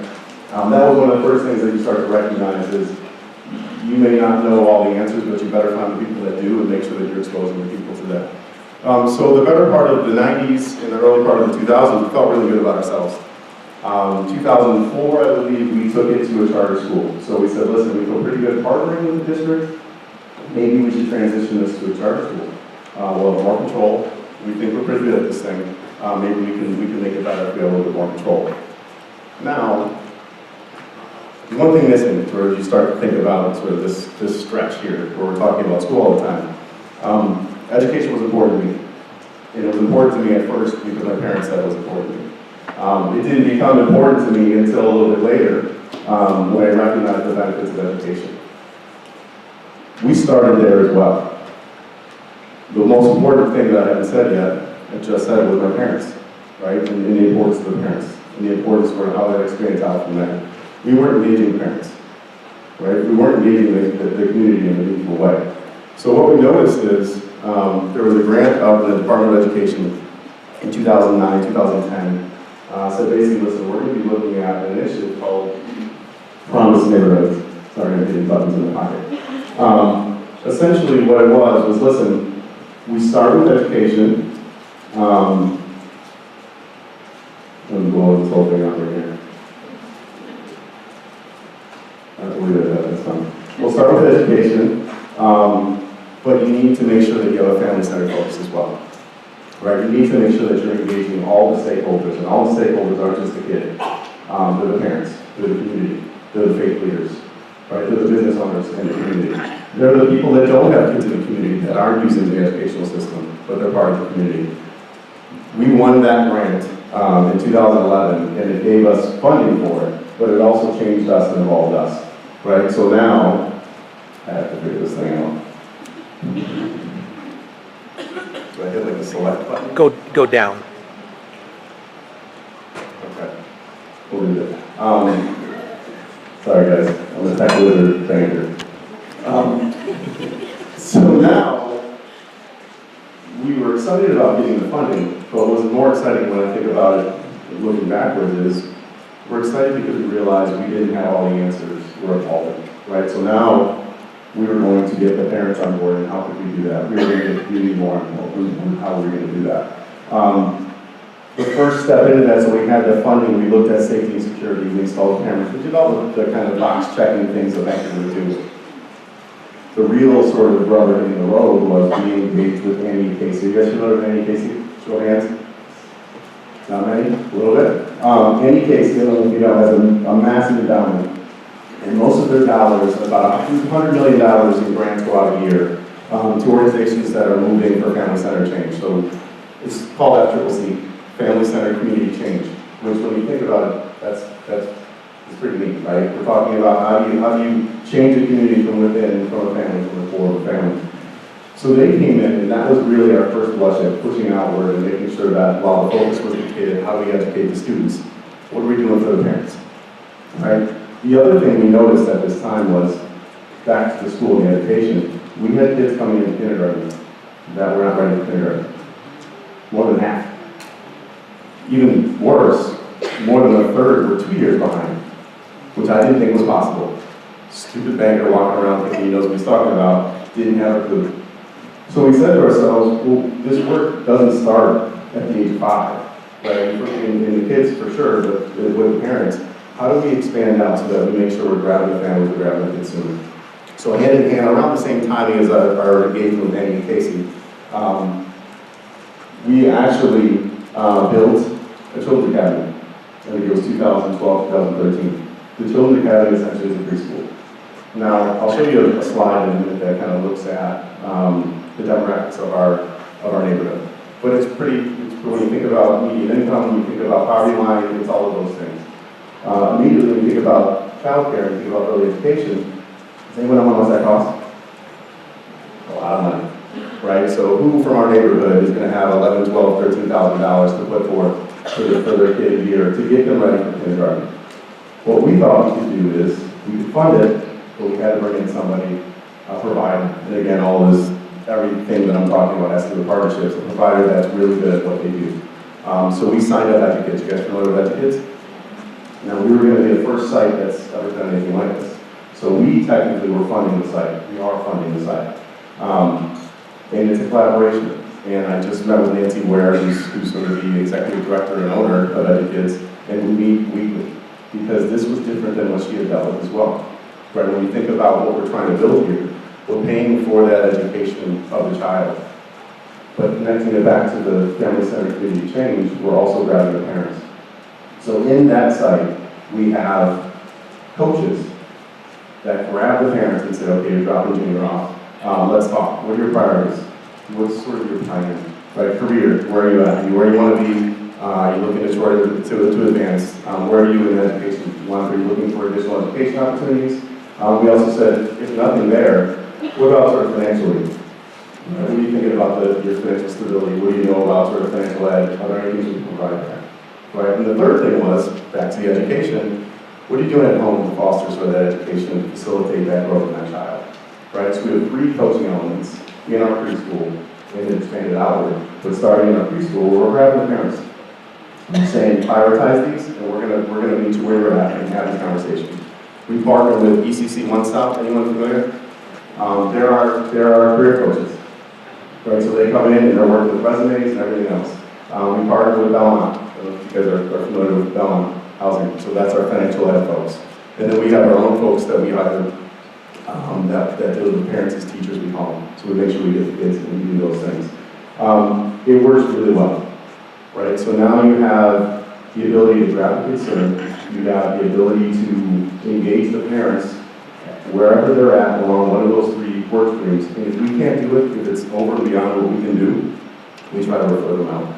One of the things you guys talked about before I came was trauma-informed care. And again, speaking of the evolution, right, we keep thinking we're bringing the stuff out was really good. We're not. Right? We have to continue to learn these things. The one thing that comes up in all our schools, not just the preschool, but our middle schools, our K-8s, is trauma-informed care. So what are we doing around that? So we're re-engaging and trying to get smarter. Another miss by us, so here comes the banker. A year and a half ago, I was all excited, right? We're gonna get the parents, we're gonna take the resumes. We've got an employer, one of the biggest employers up the street at M&T Bank, and it all ties back. Why aren't we taking the resumes that the parents were working with and putting them up the street? And getting them jobs at M&T Bank. Sounds great, check a box, sounds amazing. We did that. What do you think happened? Seriously, what do you think happened? In the interviews. They got obliterated, right? And would you expect anything different? No, because the stupid beggars running around saying, "We'll just give them a resume, it'll be amazing." Do you guys all remember what it's like to interview? How painful it is to interview. I still don't know how to interview well. Yet, the education I have, my parents have been how to interview my entire life, I still don't ever want to interview, and it's a pain in the butt. Now, we're taking parents that we're just starting off with, working with them to build these beautiful resumes, and then we're saying, go interview. That was a huge miss by us. So we had these funds, it made sense, you could check a box, but it really wasn't connecting and meeting people where they're at. So what did we do in the last year and a half? We went back and said, well, listen, what do we need to provide? Is there something else we can do to partner with our employers to make sure that our people, our parents, our children are trained in a way that they need to be trained so they can be successful? Don't check a box, don't come up with an idea of, oh, we'll just send some resumes up the street and look the other way. So we did that. And one of the series we came out with, right, and initially in a very banker-like way, we said, oh, we'll just train them how to interview, right? We had to go back even further than that. One of the series we just had last night at our school was learning to work it out. It's called learning to work it out, right? You think about when you grow up, and you think about learning to work it out. You're in the sandbox, you're playing, your parents are going to guide you, and they're going to put certain things in their head and say, here's what you do. In any instance where somebody throws adversity. If you don't have that, I have friends that didn't really get trained well in that. And they don't react very well when adversity faces itself. So here we are thinking about how do you train somebody in an interview. We had to go back and say, well, wait a minute, based off of where you're at, maybe we should just start with some soft skills. Right? Let's just sit in a group setting and talk about the things that maybe are important to make sure that, hey, here are some coping mechanisms, some things that you can do so that when you get in a situation where there's some adversity presents itself, you have some tools to react to it. So again, it speaks to the evolution. Here's the other problem that we have. So now we have our preschool with 130 students in it. We have 2 K-8 schools with combined about 1,000 students in it. We have a waiting list for the preschool of over 300 students. We have probably north of 1,000 students that would be preschool eligible in our neighborhood. It's a very tiny neighborhood. So we're sitting here feeling good about ourselves. We've got capacity for 130 students, and there's probably 1,000 other students out there that we can't get to because we don't have the ability to do it. Thus the yellow box at the end. Last year we announced that we broke ground on another preschool that we're building. You partnered, anyone familiar with Gerard Place? Gerard Place is just up the street, just a little bit south of us. They're doing really good work. They take typically single moms who are down and out, lost a job, gets them into system housing. It's a perfect partner for us, right? We're talking about a preschool. They're building a community center. We're going to partner with them and put our preschool right alongside of them. Their kids, their families will have priority at our school, and then we'll be able to take care of some more of that wait list. So you can see where I'm going with this, right? We're evolving, we're learning, but we haven't truly figured it out. The other thing, how am I doing on time? The other thing, and this is, I can't speak enough to this, so I told you I'm a banker, but not really. Some of the roles I had, I've been in finance, I've been in treasury, and they're just as boring as they sound. I've also managed the network distribution team, which sounds boring as well, but it's not. So I had the ability to tell where our branches should go, how big, how small, and if we should open or close them, which may sound boring to you, but the interesting thing about that is I learned something, right? I found out where every one of our branches were, why they were there, how we looked at them to understand if they were profitable and if they were successful. Guess what I noticed? And all banks do this. The way we measure profitability, the way we measure success, should not be the same across the board. right? So think about people in the same way. I can't go into you with a curriculum that says, I can just say this to you and you're gonna be fine, right? I have to know where you are, I have to know the community I'm in, and I have to adjust to it. What I found was, when you looked at sort of how we were, we were really good at 85% of our branches. It's pretty good, right? 80-20 rule, feeling pretty good about ourselves. We hadn't sharpened our pencils on other branches, right? So suburban branches were pretty good, urban were terrible, rural were terrible, because it was just different. That was the last job I had before I came into this.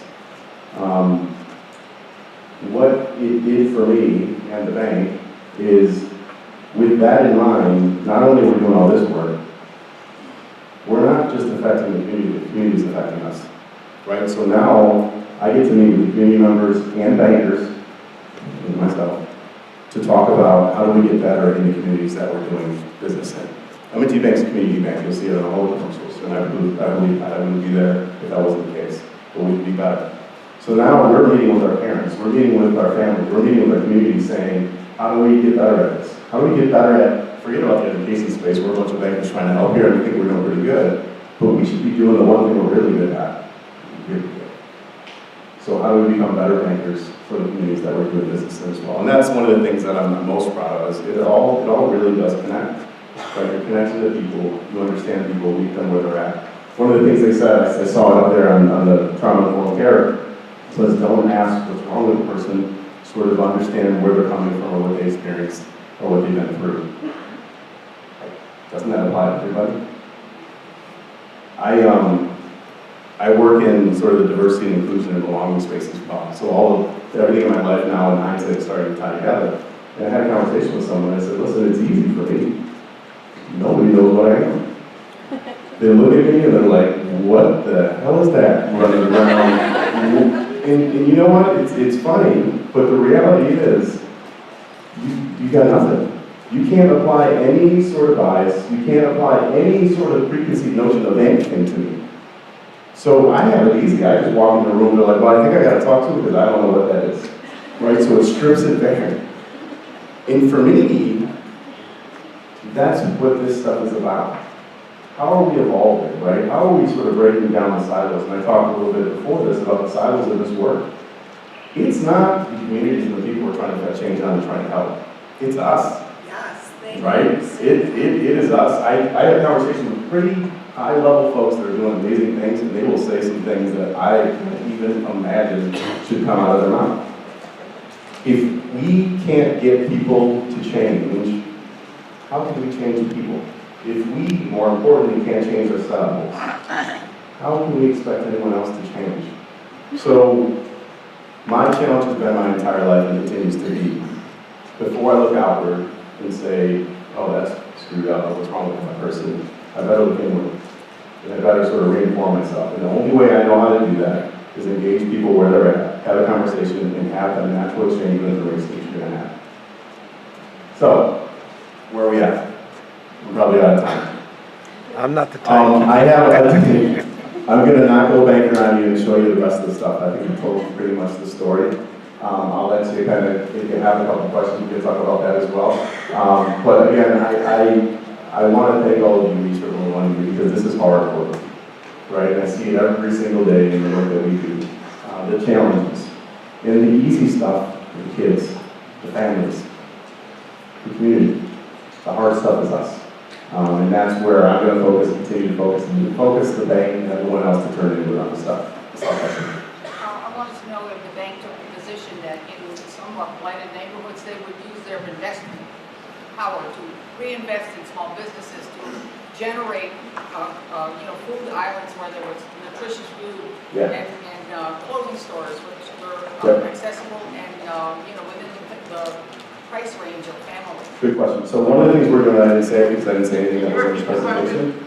Yeah, so the question was, are you looking to, and do you find the bank or any other investors looking to invest and bring sort of fresh food and inexpensive food into communities like this? Of the myriad of services that you would reinvest from bank's perspective in revitalizing a neighborhood. Yes. So everything behind this slide is some of that stuff. So let me tell you a couple of examples. Is anyone familiar with Alex Wright? African Heritage Food Co-op. So we have him come to our schools and provide sort of a farmer's market. How it started, because we're bad bankers, was, hey, there's this corner store initiative. Who gets their fresh fruits and vegetables from a corner store? Raise your hand so we can throw something at you. Now, it was an interesting idea, but it didn't make any sense. We had something 5 years ago, where we sort of made a pact with the city to do that. It didn't work.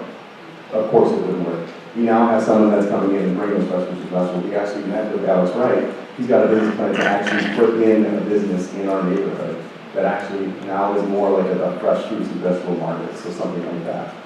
The other stuff as well.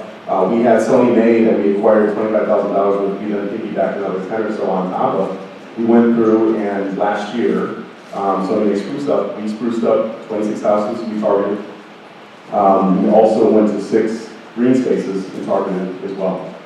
So I gave you sort of the educational and sort of what we're doing on the family, but we have got somebody that manages community affairs. We've got volunteers that I didn't say as well. We've got massive resources, so we have actually enough volunteers that cover more than a full-time position that are helping. We plug them into the schools, we plug them into the community. Any of the initiatives that are in our community, we plug into, to the point where I think we had 478 volunteers last year alone, and over 3,000 hours. So we're getting better, but there's a misstep every time before we get to the better place, so those are the things we got to continue to push on. Plus. Have you noticed the older the children get that you have less parents wanting to be involved? Like, a lot more parents are involved when their kids are like pre-K, kindergarten, maybe first grade, and then the other parents seem to like, I don't care anymore. So let me say this. I think if you engage early, like at the early education level, what we've seen is parents are there forever. To the point where you don't want to be. They're just annoying because they're so engaged, right? Like I'm a parent, and they probably hate me and my wife when it comes to anything because we're always there. What we find is that if you start that engagement sooner, and that becomes a habit of the parents, they're going to continue to do that. In kids now that are older that haven't been through sort of the system as we've said in the last 4 or 5 years, you do see a lack of engagement, but that lack of engagement is probably been their entire past. Yeah, because that's what we're working on at my son's school right now, trying to get them a little bit younger. Yep. We have a lack of the older children with the parents not The wanting to be engagement. involved. Well, you have to start sooner, right? And then if you can grab those kids, that's good. We have mentoring programs. We work with Big Brothers, Big Sisters as well, to try and get mentors, especially for those kids that are 6th, 7th, and 8th grade, because they're transitioning in a way that they don't have the support system they want to control. The other thing I do want to add on education is, by 3rd grade, you're almost locked in, right? So if you're not hitting your stride in 3rd grade, I can pretty closely predict where you're going to be as far as high school graduation is concerned. That's scary. It's even scarier when you have kids that aren't ready for kindergarten, 2 years later they've got to be up and running. So think about that as well. But the parental engagement, we call it Parent Achievement Zone. We've got Paz Cafe once a month, where we bring parents, we'll serve food, we'll take their kids off and have crafts, and then we have speakers come in and talk about, here are some of the things you may be experiencing, here are some of the things you told us before, we're coming back now with it to talk about some of the issues that you want to deal with. The second I tell you what we should be doing, throw something at me. Right? And that's the mistake. I mean, think about the financial crisis. That was because banks forgot who the consumers were. They forgot who their customers were. If you forget who your customer is and you think you know what you're talking about, that's the moment when you actually could not know less. So remember that too. My question is kind of a follow-up to that. Well, first of all, what you said about changing from within, that was great. All I can picture is a bunch of like banking guys, like having this overwhelming sense of compassion and changing. Like, No. I would like to see that. I think that would be beautiful. But the financial education piece, can you talk about how important that is? Because communities sometimes are so have been disenfranchised and are behind, and it's really, you can't catch up sometimes. It's extremely important, right? And one of the things we talk about education is if you don't stabilize the household financially, forget about everything else. If you're worried about putting food on the table, how am I going to talk to you about reading to your kid? That's extremely important. And it's one of the things that we try to work with our parents to do. We try to help them get jobs. Tax assistance. We've got like a payday lender right around the corner from our school. And I said, if we're successful, they don't exist. So we've got work to do, right? But they snatch people in and they're taking money. I think we're over $500,000 in the last 2 or 3 years working with Belmont to do taxes, right? And sometimes that's the biggest check they get in a year, or the tax returns. And for somebody to take a chunk of that is painful. So those are some of the things that we're doing. The financial stability is I can't tell you enough about how important that is. It impacts everything. You think about the barriers and the challenges that you work with. Many of it starts there, right? You're talking about trauma, the fights, everything else, it starts with financially lack of stability. What else? How much time? Reality? I have one question about, your name is Promise. Are you one of the schools that participate in corporate promise to send the students to college if they maintain average? How did I not talk about that? So, real quick, I know we're running out of time. So we have a Promise Scholar program. And every year we've got counselors that work in our schools that are the best counselors ever. In their middle school. My high school counselor basically said, don't apply to the school that you're applying to because you won't get in. That was my counseling experience. These counselors know our kids and our families so well that they're trying to place them not just in the best schools, but the school that's best suited for them. Every year we've got about 8 to 10 students that get into the privates. So you think St. Joe's, because like all of the schools, the nickels that you would be like, this is the best of the best. 8 to 10 kids, we pay for it, right? So insofar as they need funding, we pay for it. Our first cohort of kids is now graduating high school and going to college. I think a few of them got accepted here. And more than a few, yes, we have that. And more than a few, all of them got accepted to very good schools, right? When you think about that and the impact there. Tying that story together, we had a young man about 10 years come to our school, Westminster Community Charter School. Went to Nichols, went to Columbia, is now hired at M&T Bank under one of our management development programs. I meet with him every week, and I try not to meet with him because he's 10 times smarter than I am. But that's what we're talking about. And that's the stuff that we're talking about. So again, I glossed over a lot of stuff that we do. To have a group of kids now going to college is important. And also, I didn't go to private school. So we're gonna have kids that don't want to go to private school, are better suited to go to a charter or something else, or even general studies. That's fine too. I don't care where they go, it just has to be the place for them. Again, meet them where they're at. Our counselors do that and get them to the place to go. Right now, one more? Go ahead. So I want to say thank you to M&T for the Scholars Program, because my little cousin is a recipient. Nice.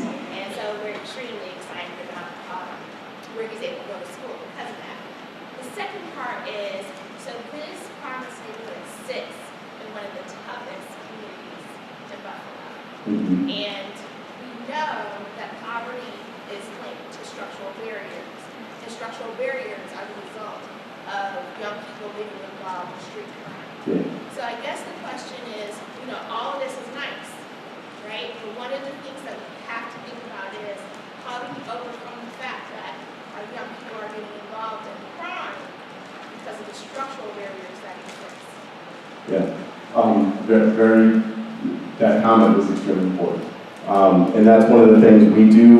We have community police officers, Officer Brees and Officer Floyd, who are in our neighborhood and that we work with directly. Those sorts of things, we're bringing them into the school to work with our kids to help them understand sort of the ins and outs, and also give them a role model and things like that. Structurally, there is an issue though, and that's one of the partners that are at the table. I didn't show you the partner slide, but it's probably about half the people we work with.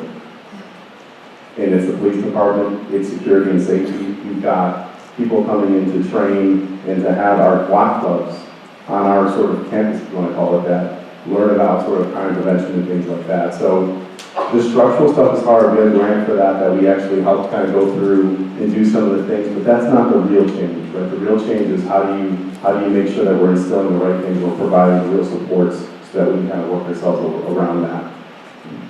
We also have a vast amount of after school.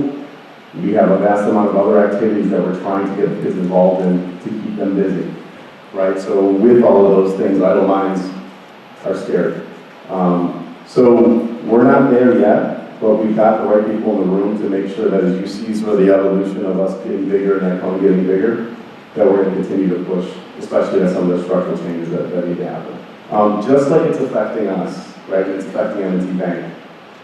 It's affecting every meeting we go to with districts, and we're having a conversation, right? We're feeding back to them, what's this, why is this happening, what's that? And as long as we're engaged, I'm not the right person, but as long as I'm there talking to the right person and finding out the information that we can come back and do something with it, that's been the most important thing. So it's a good comment. It's something that we're not as close as on the other things, but we're going to continue to push that. Thank you.